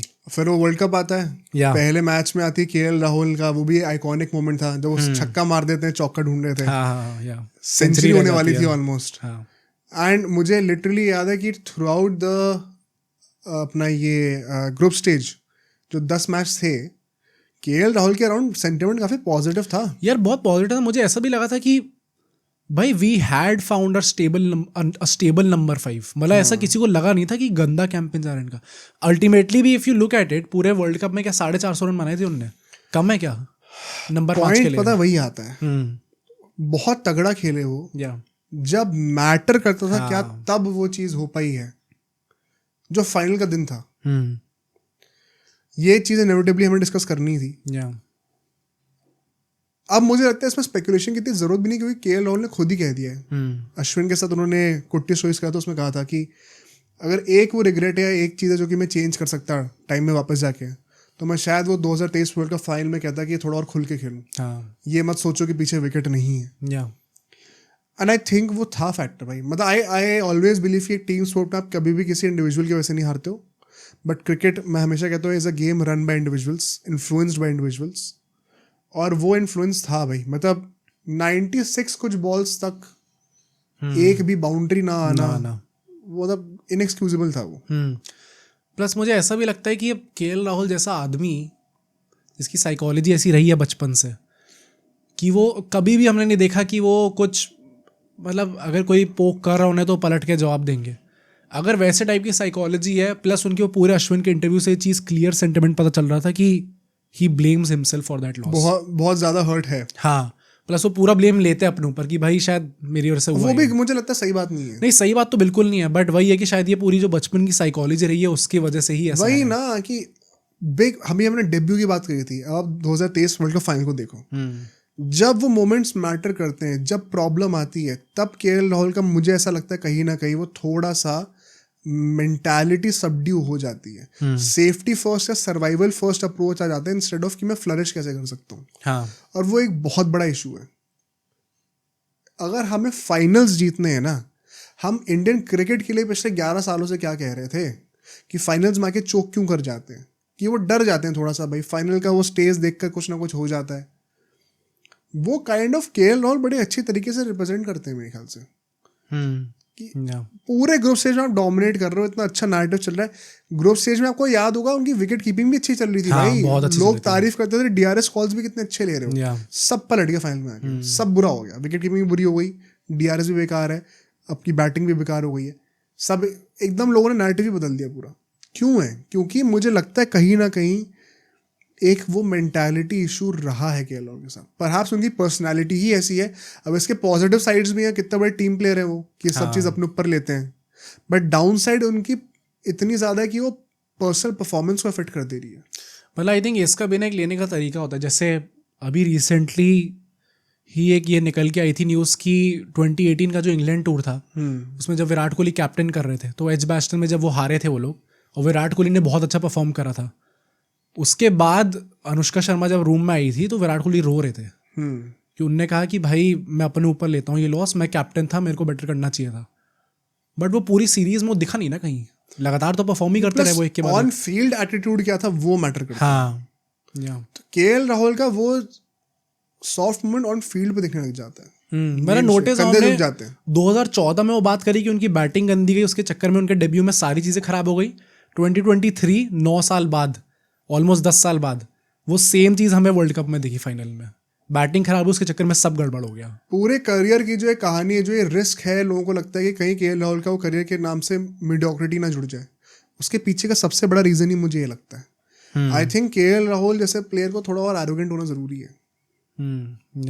थोड़ा चाहे रन ना आए भाई, पर मुझे लगता है कि वो मेंटालिटी शिफ्ट, क्योंकि पता है वर्ल्ड कप के बाद की बातें करते हैं, साउथ अफ्रीका वाली सीरीज होती है बहुत अच्छी 100 मार देते हैं, कुछ टाइम बाद अब इंग्लैंड वाली सीरीज आती है जो घर पे भी थी, उसमें उनको एक मैच का फिर से इंजरी हो गई है, फिर बाहर हो गए, जिसमें जायसवाल ने भी 700-800 रन मारे थे।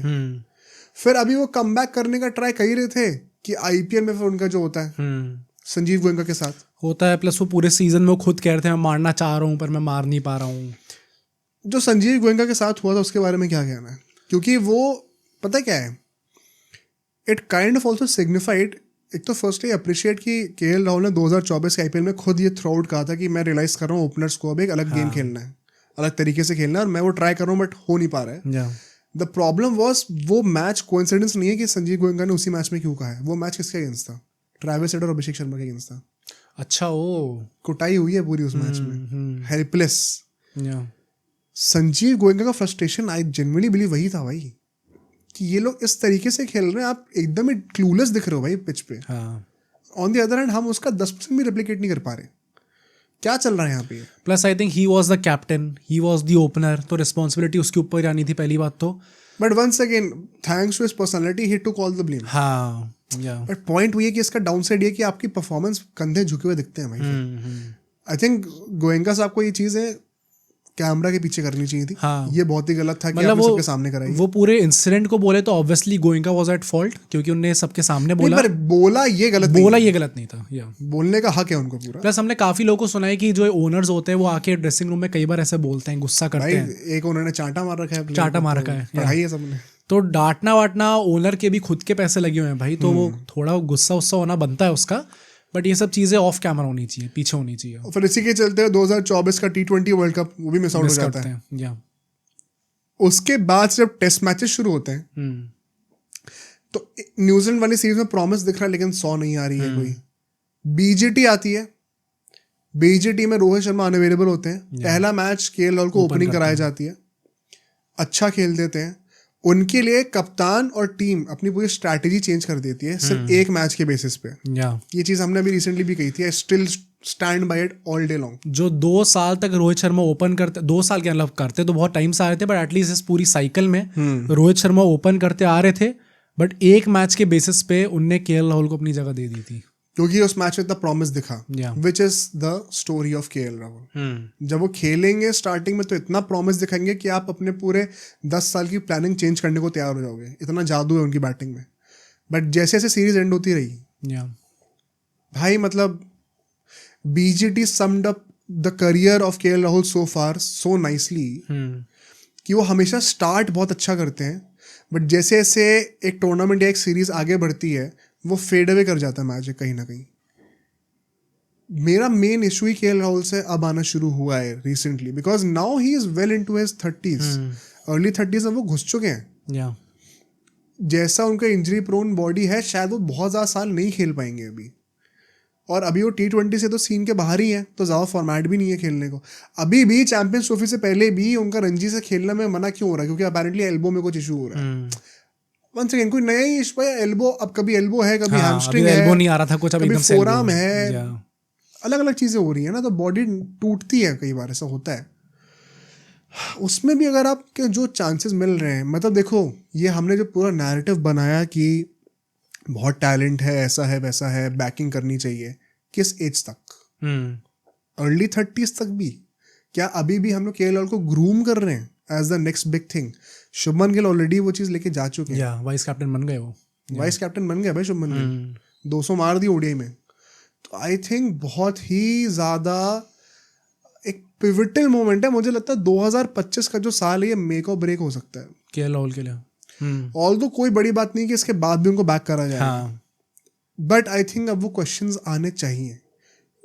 अब यही सब अपने लास्ट सेगमेंट की बात कर लेते हैं थोड़ी सी, क्योंकि क्या है मतलब उनका जो ट्रैजेक्टरी हमें लग रही है, क्या मीडियोक्रिटी में फंस जाएंगे वो, या फिर अपना जो ट्रू पोटेंशियल है वो फुलफिल कर सकते हैं? आई थिंक बहुत सैड बात यह है कि राहुल के करियर की कि अगर सिर्फ इंजरीज की प्रॉब्लम होती ना तो भी आपको चलो एक टाइम तक आप बहुत एम्पैथाइज करते कि यार बेचारे की बॉडी ऐसी है कि वो नहीं कर पा रहा, बट जब वो साइकोलॉजिकल इश्यूज की प्रॉब्लम आती है, जब वो पूरे ग्रुप स्टेज में अच्छा परफॉर्म कर रहे हैं, फाइनल में नहीं कर पा रहे, सीरीज स्टार्ट बहुत अच्छी कर रहे हैं पर एंड बहुत ही गंदे नोट पे कर रहे हैं, तो you will have to start questioning कि यार भाई मतलब I empathise with the person. और हमने बहुत पॉडकास्ट बोला, इफ यू लुक एट जो हमने अभी ब्रो स्पोर्ट्स लाइव की बात करी कि उस पर हमने केएल राहुल की वीडियो निकाली थी, उसमें भी हमने एंड ऐसी कहा था वी होप कि यार अच्छा करें केएल राहुल। 2023 वर्ल्ड कप में हमने कहा था कि भाई सब बैक करो केएल राहुल को, अच्छा खेलेंगे वो।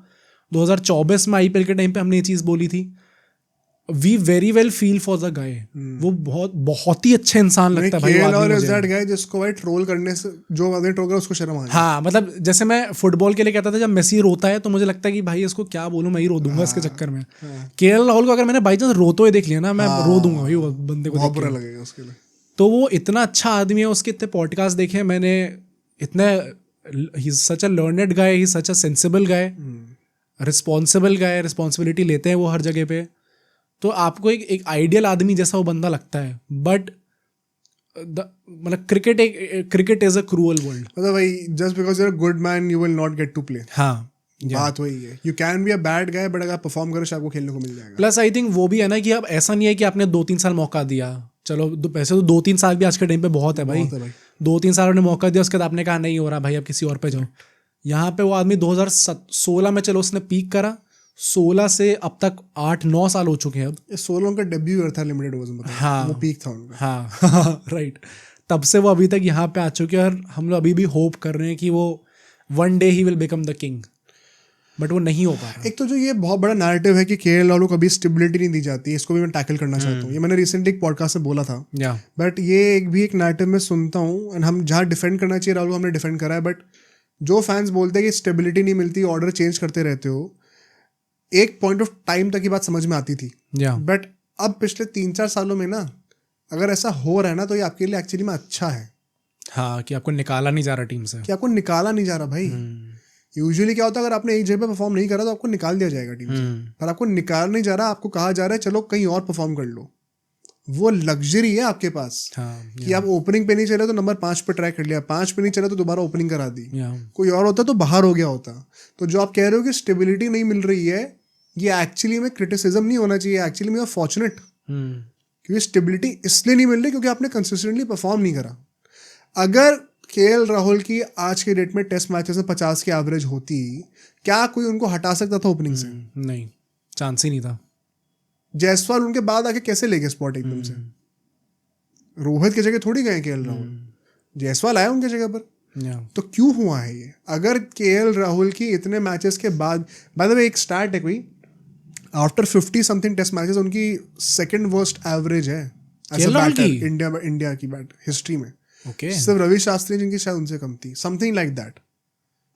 तो कैसे जस्टिफाई करोगे भाई 33 कुछ की एवरेज उनकी टेस्ट करियर की है for a guy like KL Rahul. We all can very well say कि बहुत ही मीडियोकर एवरेज है। T20s में वी ऑल नो कि उनका game he out of fashion हो गया है। वो तभी कर सकते कमबैक जब वो अपना 18-19 का लेवल का गेम लेके आएंगे, तो वरना कोई चांस ही नहीं है। हाँ। ODIs में आप कह सकते हो कि वो उनका फोर्टे है, 49 की एवरेज है, बट ODIs में बात पता क्या आती है, उनके जो कंपेटिटर्स है ना अभी वो हैं जिगरे वाले प्लेयर्स। भले उनके पास स्टैट्स नहीं होंगे, एंड आपको उस रोल पे एक वैसा बंदा चाहिए भाई। केएल राहुल की ODI में स्टैटिस्टिकली कोई इशू नहीं है, इशू है जब बड़ा मैच आता है तो क्या आप बड़े मैच के खिलाड़ी हो, वो बात आ जाती है, वहां पर वो मात खा जाते हैं। मतलब जैसे टाइप का उनका करियर चल रहा है, do you see him making comeback आगे जाके? I am right now more afraid कि हमें ये सेम चीज लूप में दिखती रहेगी। There is an infinite loop of mediocrity, मतलब एंड तक दिखेगी। ऐसा होगा कि यहाँ पे आके हेयर एंड देयर वो आके अच्छा परफॉर्म कर देंगे, आपको एकदम से लेगा अच्छा नहीं वापस खेलने वाला आ गया, उसके जस्ट बाद तुरंत आएगा, फिर दोबारा अच्छा करेंगे, फिर दोबारा डाउनग्रेड आएगा। ये मीडियोक्रिटी वाला जो लूप है, ये एक इन्फिनिट लूप मुझे लगता है कि कहीं ना बन जाए। उससे निकल कर आदमी का होता है ना कि हाँ मेरे 3-4 साल जेन्युइनली अच्छे गए हैं, कोई एक ही फॉर्मेट भली हो, वो मुझे लगता ही नहीं केएल राहुल के साथ हो सकता है। और ये आखिरी के ही 3-4 साल है। हाँ, अब तो बचे ही कितने साल, अब ज्यादा नहीं बचा टाइम। मतलब बहुत सिमिलर एग्जांपल है, जैसे संजू सैमसन को भी लोग हमेशा यही कहते हैं, बहुत इनकंसिस्टेंट प्लेयर हैं एंड कभी उनको लगातार मौका नहीं मिलता, बट नोटिस हाउ उनको लगातार मौका नहीं मिला फिर, और उन्होंने कंसिस्टेंटली परफॉर्म नहीं करा। केएल राहुल को मिला है, केएल राहुल को मिला है। On the other hand Sanju Samson का जो भी लोग क्रिटिसिज्म करते हैं, अगर वो केएल राहुल के कॉन्टेक्स्ट में करेंगे कि उनको लगातार चांसेस नहीं दिए गए, तो it actually make sense. Sanju Samson ने लगातार परफॉर्म नहीं करा तो फिर उन्होंने निकाल दिया टीम से। केएल राहुल को लगातार उनमें भी नहीं है। हाँ, टैलेंट कमी उनकी भी नहीं है, और अब दिख रही है T20s में। एक बार उनको एक अच्छा रन ऑफ मैचेस दे दिए तो ये जो पॉइंट आता है कि उनको लगातार मौका नहीं मिला, बहुत इधर उधर कर दिया, शफल अप, टीम से नहीं निकले, वो बहुत बड़ी बात है भाई। मतलब करुण नायर का इतना अच्छा उन्होंने परफॉर्म करा, फिर वो चैंपियंस ट्रॉफी के लिए सिलेक्ट नहीं हुए थे। हम लोग सोच रहे थे कि भाई वो बंदा इस टाइम पे अगर उसको कह दो कि भाई नंबर 8 पे खेल लो, वो नंबर 8 पे खेलने को रेडी है, बस टीम में ले लो भाई। करेक्ट। तो केएल राहुल लगातार टीम में तो है, this is a very big privilege. But उसके बाद भी मतलब पॉडकास्ट को एंड करते हुए मैं बस यही कहूँगा कि भाई अगेन ये कुछ लोग होते हैं ना जिनके लिए वीडियो बनाते हुए गंदा लगता है। केएल राहुल वैसे टाइप के हैं भाई। मतलब उनके लिए कभी भी उनकी बुराई करते हो मुझे genuinely I very well feel for the guy, and हम क्या कर सकते हैं, और वी कैन ओनली होप कि वो एक अच्छा कमबैक करें आगे जाके। मतलब अगर आप ये वीडियो 1-2 साल बाद देख रहे हो, आई वोंट बी सरप्राइज कि ये वीडियो अभी भी रेलेवेंट है, इक्वली रेलेवेंट है। But for the time being जो लोग इसको अभी देख रहे हैं, चैंपियंस ट्रॉफी आ रही है, सिलेक्ट हुए केएल राहुल, होपफुली स्टार्ट भी करेंगे। अगर कर रहे हैं तो उसको सपोर्ट करना जरूरी है। अंधी बैकिंग दो भाई। अभी मतलब अभी हमने लास्ट पॉडकास्ट में खुद डिबेट की थी, तो मैं थोड़ा स्कूल ऑफ थॉट से था कि शायद पंत को स्टार्ट करा सकते हैं, बट अगर केएल राहुल भी स्टार्ट करते हैं ना तो भाई 100 मारे। प्रे करो ये सब, हर बंदे के लिए जो इंडिया के लिए खेलता है ये प्रे करना चाहिए। एंड इसी होपफुल नोट पे एंड करते हैं, क्योंकि मेरा इस वक्त 2023 वर्ल्ड कप के बाद से और अब 24 BGT के बाद से मेरा थोड़ा सा भरोसा उठने लग गया। ऑनेस्टली बता रहा हूँ, बहुत ज्यादा मुझे लगता है कि हम उसी लूप में फंसे रहेंगे। बट आई होप कि भाई सिलेक्टर्स इतना जो कुछ देख रहे हैं उसके अंदर, जो इतने सारे फैंस देखते हैं, वो जेन्युइनली लिव अप करें। बिकॉज अब अगर इन 2-3 सालों में नहीं करा तो खत्म है scene. Next ODI world cup will most likely be his last, अगर वो खेलते हैं तो। T20 वर्ल्ड कप अब मुझे लगता नहीं कभी भी खेलेंगे। WTC में भी अब देखते हैं भाई कब तक है और किस तरीके से है, किस रोल में है। तो अब टाइम जा रहा है, इट्स हाई टाइम। उनकी प्राइम भी खत्म होने वाली है वैसे, पता है, आखिरी के 1-2 साल। By the time he is in mid 30s, 34-35 के होंगे, you are not expected to be in your prime. ये वो पीक टाइम है उनका। लेट्स होप वो चैंपियंस ट्रॉफी जिता दे हम लोगों को। नहीं होता है तो भाई आप एक साथ बाबी वीडियो देखोगे तो आपको पता ही हुआ क्या कहानी होने वाली है। बट आई होप आप सबको ये वीडियो पसंद आई होगी। हम लोग सब लोग प्रे करेंगे केएल राहुल के कमबैक के लिए। पसंद आई तो इस वीडियो को ज़रूर आप लोग लाइक करना, इस चैनल को सब्सक्राइब करना एंड नोटिफिकेशन बेल प्रेस करना। बाकी हमने मेंबरशिप्स और हमारा जो टेलीग्राम ग्रुप चैट है उस सबको हम लोग ऑलरेडी मेंशन कर चुके हैं, आप लोग उसको जाके ज्वाइन कर सकते हैं। एंड कोई और हम लोग पॉडकास्ट बना सके ऐसे थोड़े टाइमलेस टॉपिक, कोई और किसी और खिलाड़ी पे आप चाहते हो हम लोग पॉडकास्ट बनाए, वो भी आप लोग हमें ज़रूर कॉमेंट्स में बताना। And we'll see you guys in the next video.